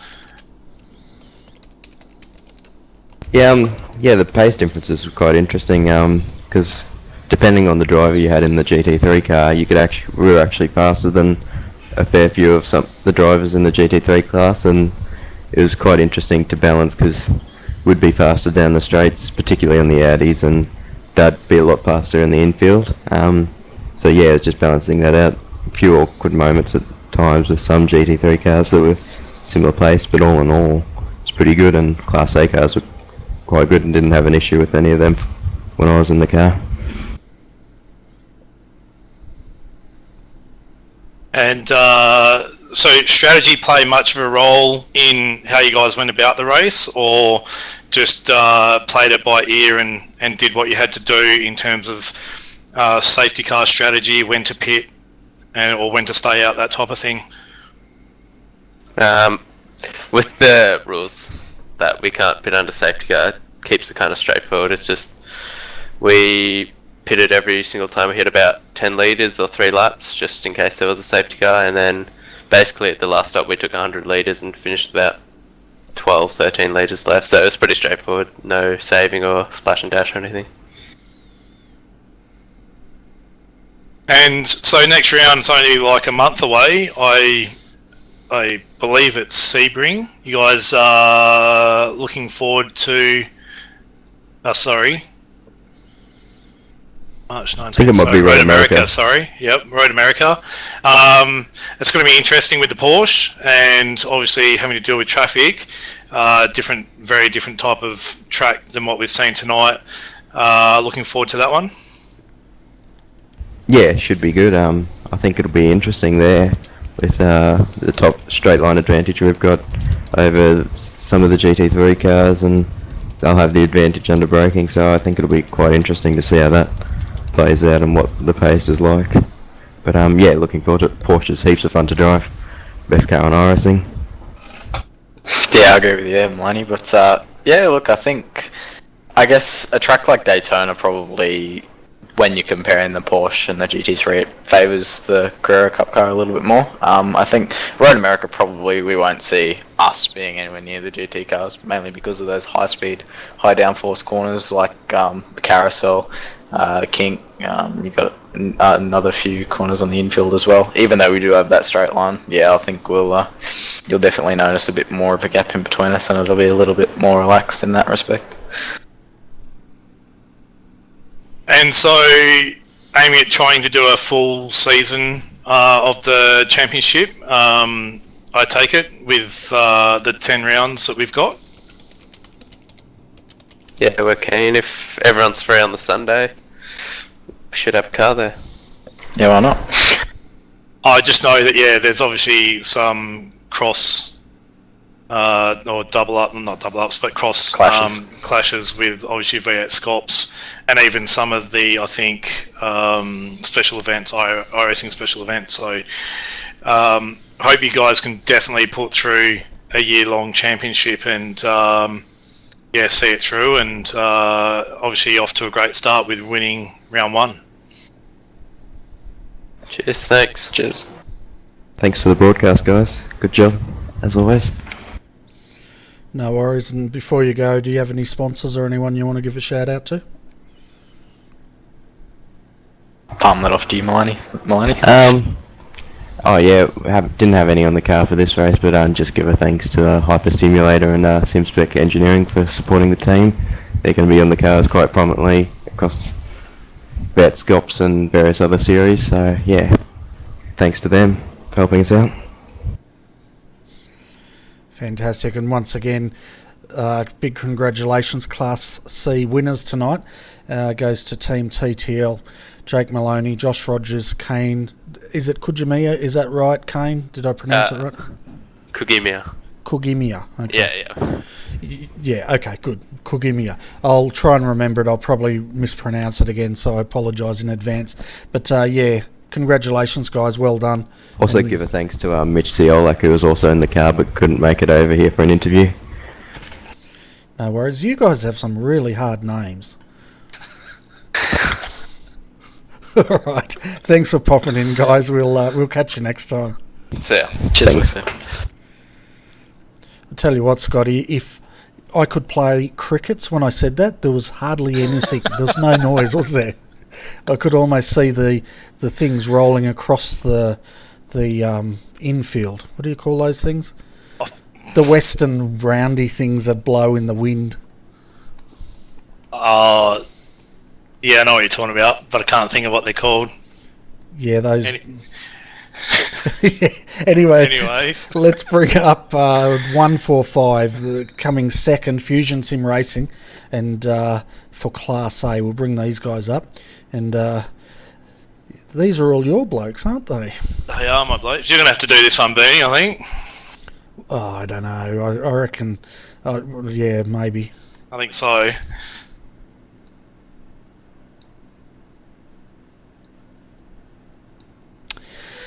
Welcome, guys, to the Combox. We have in here for an interview, folks. Kurt Stenberg is in the room. Matthew Barron, Reese Gardner. Congratulations, guys. Second in Class A, and a good race for you blokes tonight. Yeah, it was absolutely incredible. I mean, when I came in and had a talk with you guys with about an hour to go, my outlook was kind of pessimistic. But then that other safety car happened, and we were suddenly in contention again. Unfortunately, we couldn't quite catch up to the 118. So congratulations to them for a really, really good race, finishing about half a minute ahead of us, and commiserations to Carnet, the 137 car. Unfortunately, they had a bit of a spin while we were fighting them, so that was unfortunate, but it was still really intense racing with them and Redback all race. So yeah, it was quite a journey, and we're all pretty happy with P2. Yeah, it looked like the TD Racing guys were struggling with tyres there towards the end. But so you were genuinely worried, Reese, because I thought you were foxing, quite honestly, after it sort of transpired. I thought you were just sort of putting it on to let all the other teams feel a bit more easy about it. I can verify that we thought that we were gone. And I was driving the car at the time, and I'm getting told in the team speak when that last safety car come out that we're gone, our race is over, the best we can get is 4th. But I know there were guys working around in the background to work out the fuel numbers and work out whether we could make it with the fuel that we had in the car to do a pit stop and only have to pit once more, which we managed to do. I think we entered the pits with like 1.2 litres or something in the car, so we managed to get there, which sort of helped us out. Otherwise, yeah, if the safety car hadn't been extended as many times as it would have, we would have had to stop twice at the end there. We would have been nowhere. So yeah, it sounds like a lot of luck went into that, and good planning from all the people behind the scenes. But I tell you what, you guys must have been nervous as this race sort of unfolded. Oh yeah, 100%. I mean, I was nervous enough in the bloody booth spotting and stuff like that. But Squizzer, you're a bit of a cool cat behind the wheel. How did you feel? Oh mate, I'm just out here to cut laps and win races, so I'll just set humdingers every lap, which is what I tried to do in that last stint there. I was setting humdingers. I did the best I could there at the start of the stint, and then the tyres started to drop away, and luckily we were in the P2 by then, so I could just put it on the cruise control and bring it home. I think after last night, guys, in the team, like obviously we had a chat and stuff like that, and one of the aims and goals for this race was just to actually get a really solid, kind of top 5 result. So to come away with P2, you've definitely ticked that box, and it's obviously a great start to the championship, which is what you really wanted. We just wanted to finish the race. We've never finished a Daytona race yet, even in a reasonable position. We've always been terrible. Even in the official ones, we've never finished well. Yeah, I think up till this point, our best result was P2 at Daytona in the first ever round of AEC. And it's just been downhill since then. So to come back with a race with no huge gigantic errors or issues, and come away with a second place finish is it's more than any of us could have ever hoped for, really. Yeah, it was definitely an awesome outcome for you, that's for sure. Especially if you thought, is that Scott laughing in the background? I can't. Scott, be quiet. Yeah, especially if you wrote yourselves off earlier on. So well done. Before we let you go, do you want to give a shout out to your sponsors and anyone else that's helped get that car on the grid? Yeah, 100%. As I said before, massive thanks to Eclipse Signage and Dynamic Sim Racing, our current sponsors on the car. Thank you very much for your support of our team. Thank you very much to Dripping Paint Graphic for the car liveries, and to our partners Sim Racing Teams for your support of our team.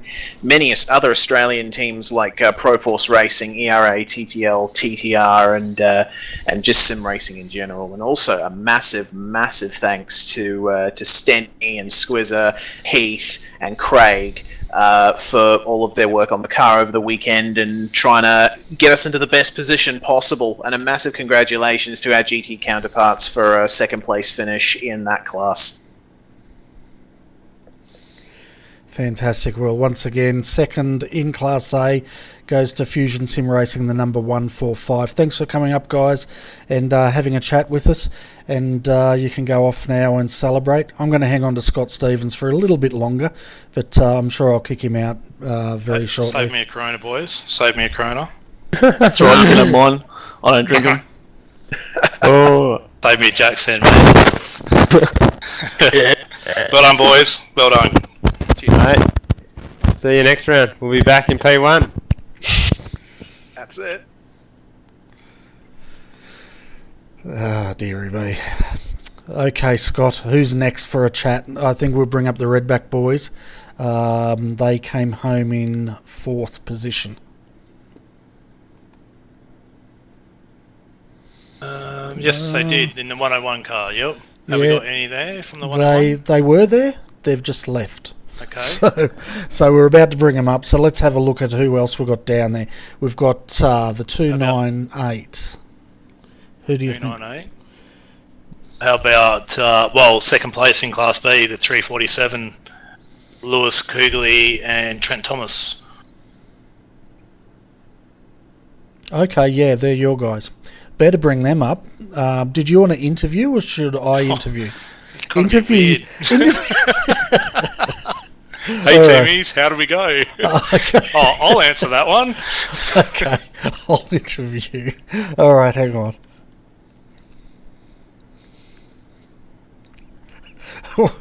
I'm still laughing. Sorry, guys. Welcome to the Combox now.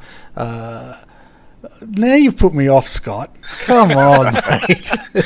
I told you should have done the interview. Okay, welcome, guys. Second in Class B goes to Fusion Sim Racing. We've got Scott Stevens, Lewis Kugley, Trent Thomas in the room at the moment. So, Scott had a question for you blokes. How do you think the race went tonight? Oh, went all right, I suppose. What were you thinking, Lewis, with a lap to go, mate? Well, my brain turned off with half an hour to go. I was like, oh yeah, P2, alright. And then 3 laps to go, I was like, you're behind me, oh my god.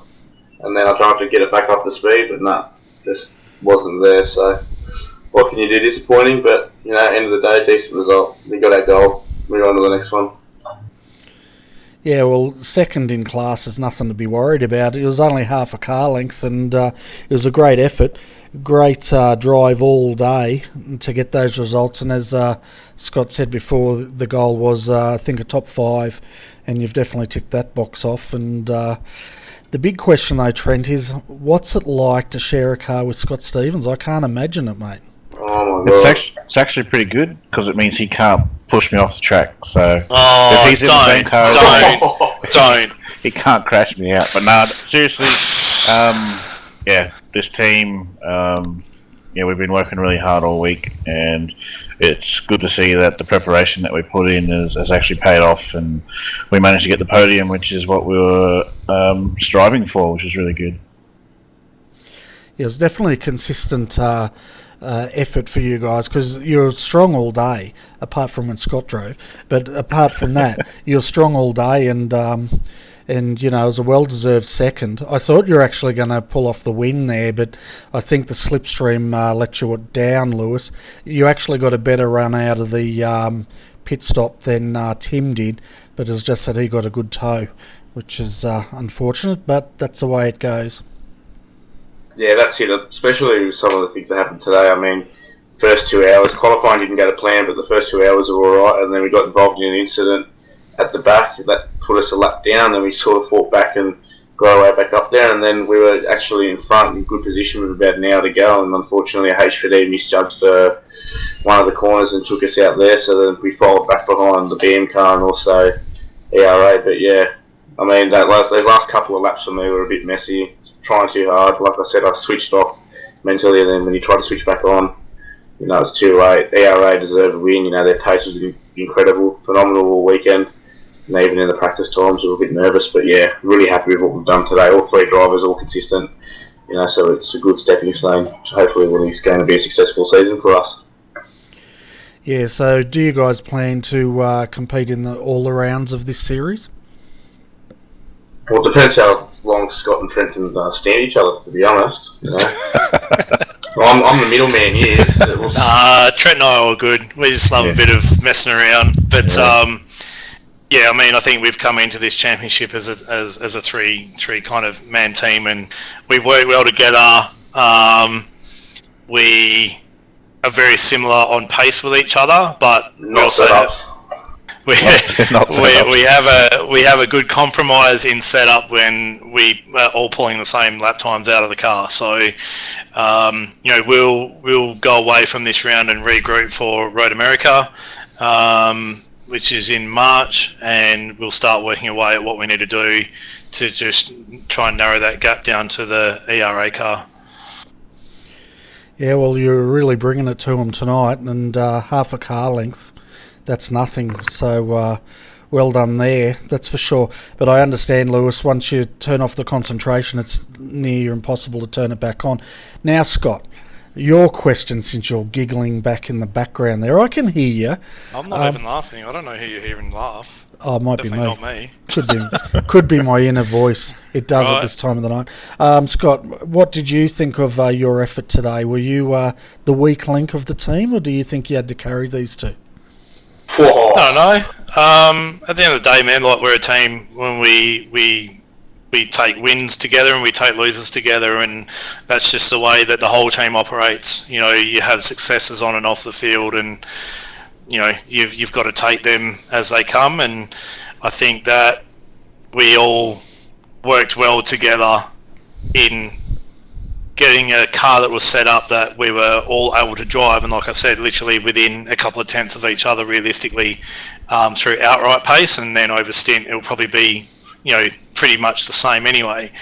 I think our biggest thing is our communication with each other, like the amount of effort and work that we put into what was going on track around us really helped us, or help the driver just to be able to concentrate on their job, and that was driving the car and hit their marks every lap and not get caught up in battles and just calm them down if things got out of hand and stuff like that. So, we're a team. That's how we'll operate going forward, and that's how we operated today. Fantastic. That was a good professional answer from my jibe. So, well done, guys. Congratulations, P2 Class B. But before we let you go, give a shout out to your sponsors and anyone else that helped you get that car onto the podium tonight. Thanks to Dynamic Sim Racing, Eclipse Signage, Dripping Paint Graphics and Sim Racing teams, and also a shout out to the 366 and the 328. Unfortunately, for the 366, they had a dropout, but it was basically a fight for the top three pretty much the entire race, and unfortunately they dropped out near the end. And a shout out to the 348 car as well, who finished 8th in classes for Fusion Sim Racing, which was a good result for them. Yeah, most of those guys haven't done this kind of racing, so 8th in class, good pace, very consistent, you know, similar mindset to us, you know, it's a really good effort, so, you know, looking good overall as a team, so hopefully we can keep moving forward. Fantastic. Well, once again, guys, congratulations. Thanks for popping in. We look forward to catching up with all three of you at Road America in about a month's time, and it's going to be another great 10-hour enduro to look forward to. We look forward to it. Hopefully we'll be on the top step next time. Absolutely. Thanks, Bernie. Thanks, Scott.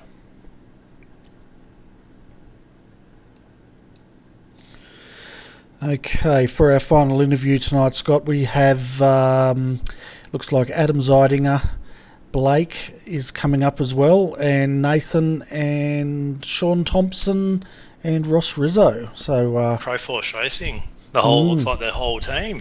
Yeah, they all want to come up and have That's a bit of a alright. chat. Did you want to start the interview? Because I'm pretty hopeless at interviewing. All right, mate. I'll give it a crack. Give it a crack. The last one was really awkward because I was making a funny joke, but the person that responded was really professional, and I might have offended them, you know. You'll be right, mate.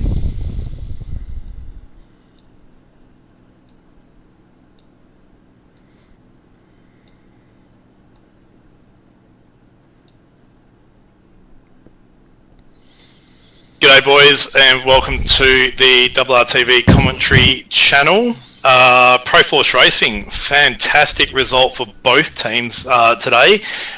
Entering 2 teams and finishing up with a podium in Class B in 3rd position, and I believe a podium in 2nd? No. 3rd position in the Porsche. Yeah, in the Porsche Cup. Well done, boys. Thank you. Tell us a little about your race and how it unfolded and whatnot. Well, and Blake, do you want to go first? Interesting story with our car. Probably the most unprepared in the field. I had done about 15 laps of practice, and I started the car, and my internet decided to cut out and be a pain all day, so Daniel and Blake took over for the rest of the day. One of those scenarios where a bit of a technical glitch can almost put an end to your race, but obviously got some good teammates there that were able to back you up, and that's all about being part of a team and working together to overcome those kind of obstacles. So great effort there, boys. Yeah, exactly. It was quite strange too with the tyres in the Porsche, because as the stints went on in the second and third stint, it started to get faster, and the tyres were just holding in there. Sean's fault. I think the Porsche is yet to be really found like great weaknesses in it because it's so new. People haven't had the kind of time to spend, and I think this type of racing really opens up for the ability to find out what it can and can't do over a stint. I mean, with what you're saying, there's potential that maybe the tyres will hang on for like 2 stints of fuel and not have to take tyres. I don't know what the fuel tyre situation is when it pits, whether it does it all at the same time or not, but that could be something that works out as an advantage to some teams down the track. Yeah, for sure. Yeah, it does fuel and tyres like a GT3, so separately. But yeah, tyre strategy will be a big one in the races to come. And how did you guys, only pretty new with the whole multi-class racing? I know you looked into it last year to run a couple of rounds with the AEC and whatnot, but how have you found the multi-class racing with round 1? Interesting. The HPDs are scary. I would agree with that one. I love it. I did a few races with Angry Birds because I was back with them the middle towards the end of last year in the HPD, and that was fun. And then I do things like VLN and IMSA when I can.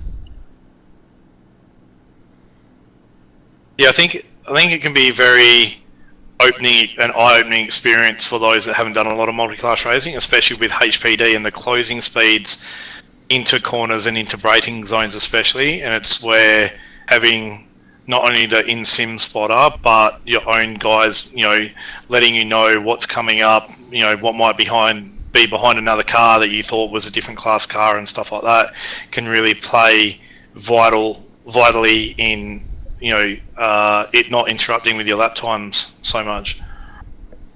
Yeah.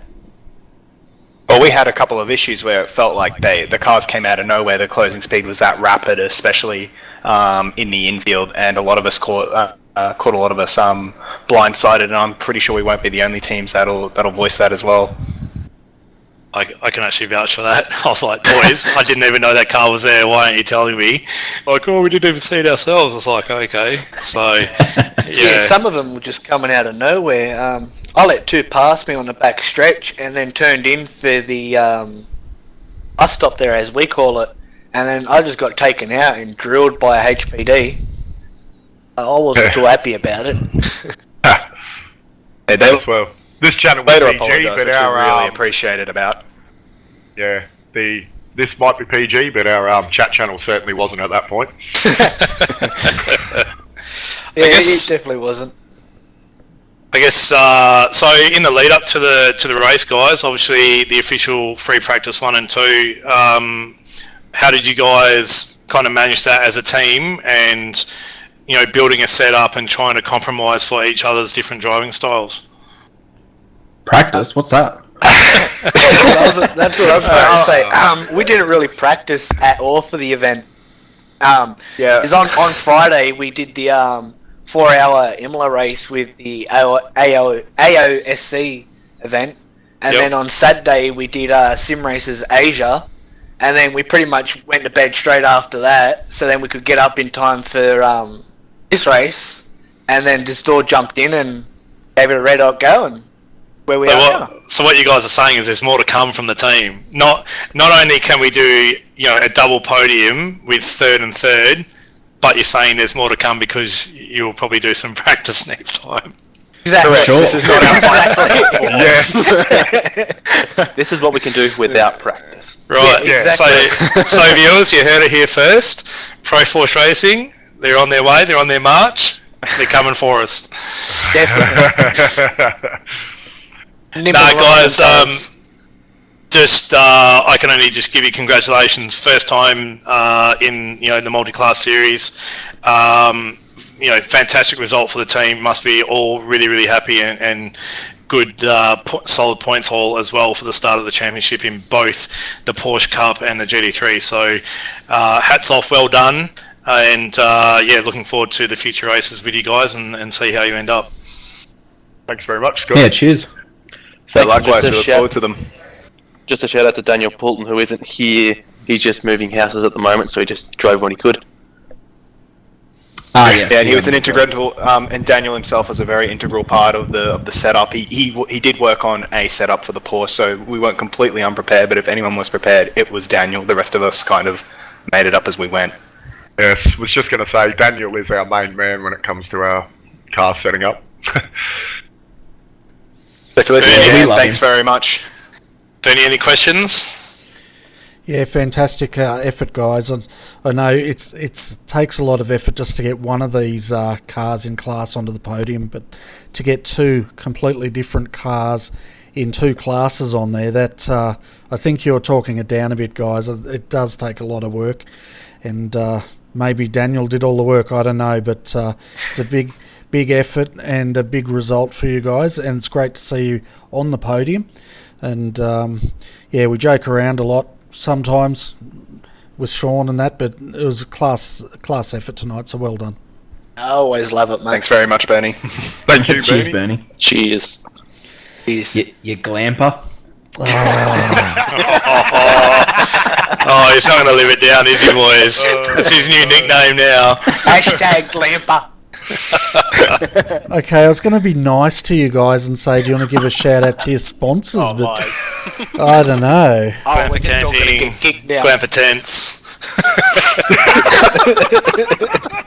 All right, give a shout out to your sponsors and then leave the room, please. Yeah, I think Sean said he was going to do that. Oh yeah, definitely, mate.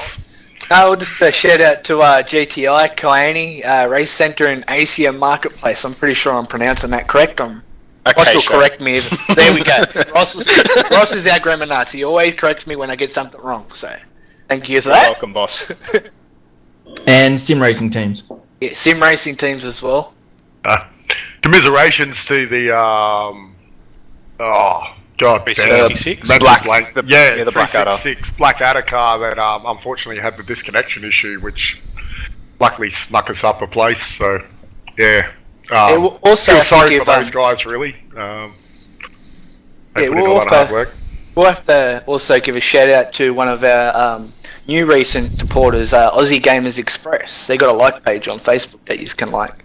A bunch of nice blokes and play all other different games like PlayStation and stuff like that. So yeah, what we do in our off time. Fantastic. And you guys for the broadcast. Yeah, thank you. Best for last. Thank you, guys. Now, okay, thanks, guys. Can you leave now? Sean's fault.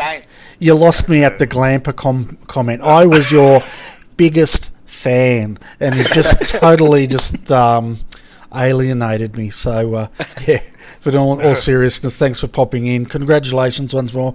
Go and drink your lemonade and enjoy your celebration. It's shoey time, isn't it, Roscoe? Ross and Sean will be doing a shoey, so look at the Pro Force Facebook page. Oh. And when that happens, let me know, so I'll chuck it up on the RRTV page. That should be worth seeing, Sean, shouldn't it? Oh, God. You're committed now, brother. Yeah, well, that's it, eh? Yeah. Who gets the last laugh? Drink from first. Who's got the stinkiest foot? Alright, guys, thanks for popping in. I get the last laugh. Now you can leave. See yous. Right, thank you so much. Catch you later, mate. Thank you. Catch ya. Thank you. Don't know what it is, Scott. What is it tonight? So much cheek is going on. Must be the full moon or something like that. It might be in the air. I don't know. There's something going on. Let's bring up Brett Woods. Brett is the race control, and it'd be good to get his point of view of how their first race went tonight. I know it's a daunting task running something this huge, multi-class racing, 10 hours, and we'll just get his point of view. Hi Brett, thanks for waiting to come into the RRTV Combox, and first of all, thank you for putting on such an awesome event and spending all those hours in race control. Thanks for having us, guys, and congratulations to class winners at Dynamic Sim Racing 4 and Evolution Racing Australia 228 and Team TTL. Yeah, so how did the first event go from your point of view, and how big a learning curve was there for you blokes up there? Certainly a baptism of fire, big steep learning curve, and there's certainly going to be a big review after and look at a few ideas and suggestions that have already been thrown about by the admin guys, but also from our entrants in the competition. So we're going to try and take all that on board and see what we can put in place in the future and make this a smooth event. Yeah, I've no doubt that it will become a smooth event. It's like anything, running an event like this, I've never done it at this scale. I have run other events, but to run a multi-class event with live race control over the 10 hours, my hat's off to you guys, because it's a daunting task even for people that are used to running events, and congratulations on doing it. I'm really pleased that this championship is running, because without it, I think the Australian iRacing community would have a big hole in its calendar. So thanks from RRTV. Scotty, have you got any questions you want to ask Brett? You've probably got more experience at this sort of thing than me. I do. I don't honestly have questions, but I just wanted to actually give you my congratulations, mate, to all the team. If you can pass it on from me. I have obviously been in your shoes before. Know very similarly what you've been through today and stuff like that, and you grow some pretty thick skin after doing some of these events. Hopefully we can get some constructive feedback to you guys and some ideas and whatnot moving forward, but overall I actually think that you guys did quite a phenomenal job, and you have done so throughout setting up the whole thing. End of the day, you guys stepped up to the mark and took on a new series, with ASC obviously having a break this year, and without you guys we probably wouldn't have like a multi-class championship to run. So thank you for that, and well done today. And if there's anything that I can do with you guys going forward and stuff, just give me a shout like you have. Well, first of all, thank you, and I've got to say it's a big pair of shoes to fill, Scotty, in terms of organising an event like this. I know I've been wearing 4 hats today, and it's not been easy holding any of those hats, but I know that we've got some really good help out there, and we're looking forward to receiving that constructive feedback in this. And I'd just say that people come to these events because they want to have fun at racing and just want to get out there and have a good time, and that's certainly what ESCC is about. We just want to see some close racing, people having fun, but also knowing that it is a controlled environment. Running with live race control is just a step up the learning curve that we probably have noticed, and we just want to look forward to the next event and taking some of those pointers on. Yeah, fantastic. We should also give a shout out to the series sponsors. We've got Selby.com.au back on board. That's Selby Acoustics. And go and check those guys out, folks, because they have a lot of audio gear, some gamer gear in there. The other one to give a big shout out to, Gamer Gloves. And they've got some gaming gloves I think you can order. And that's at gamergloves.com. And finally, Motorless Motorsport have come on board as a sponsor as well. So, Brett, it must be good having those sponsors on board, and with them, it allows you to put on events like this. Certainly is, Bernie. We do give a big shout out to particularly selby.com.au for coming on board again this year. I know it's a big stretch for the team there, and we really appreciate their sponsorship. And as you mentioned, some of the other sponsors there, and also a big thank you to RRTV. Thanks, Bernie, for broadcasting again this year. It certainly is an exciting event, and we're looking forward to seeing some more close racing. Yeah, you had some really good racing there tonight, especially as it wound down Class B. That was a really exciting finish, half a car length after 10 hours. You can't sort of script that stuff. So congratulations on a successful event today. And all in all, I think it went pretty smoothly considering the enormity of this event. And as I said earlier, thanks for putting it on. Thanks, guys. Thanks you for the time today. No worries. So, folks, Road America is the next round of the Selby Endurance Sports Car Championship. That will be coming to you on March the 19th, so about 4 weeks from now. As far as RRTV is concerned, on the coming week, join us tomorrow night, 9:15pm, for the Monday Night Lights Skip Barber Series. It's also the Australian Strength of Field race, and that is starting to get quite a bit of attention from the European drivers. Last round we had, I think, 3 or 4 splits, and the strength of field was quite high that a lot of the Aussies didn't quite get into the top split. That split we run generally gets in the top 5 of the world strength of fields. We have taken out the highest rating this season about 2 or 3 times, so if you like your open wheeler racing, check that out. Hopefully Thursday night we'll bring you the Blancpain Sprint Series. Keep an eye though on the Facebook page. Like last week, we were going to broadcast it. The week before we were going to broadcast it, but things were beyond our control. But check out the Facebook page on our schedule for that race.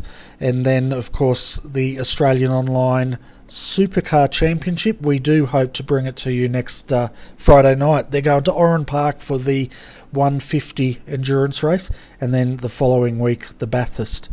But, Scott, apart from my plugs, thanks, mate, for coming in and spending the night with me. It's been a lot of fun. We have a lot of banter, and hopefully the viewers enjoyed it. We do, mate. It's been a pleasure coming up here again, and I'm looking forward to the next round of the ESCC, and hopefully the 347, or hopefully all the FSR cars can get up on the podium again. But yeah, man, it's been fun. We've got RPR Tuesday night, which I'll be on board with, mate, so you'll have me back there, and looking forward to that. Oh, that's right. We've got the RPR on Tuesday night. I forgot about that. Yeah, that's the Corvette C7s, folks. So Scott and myself will call that.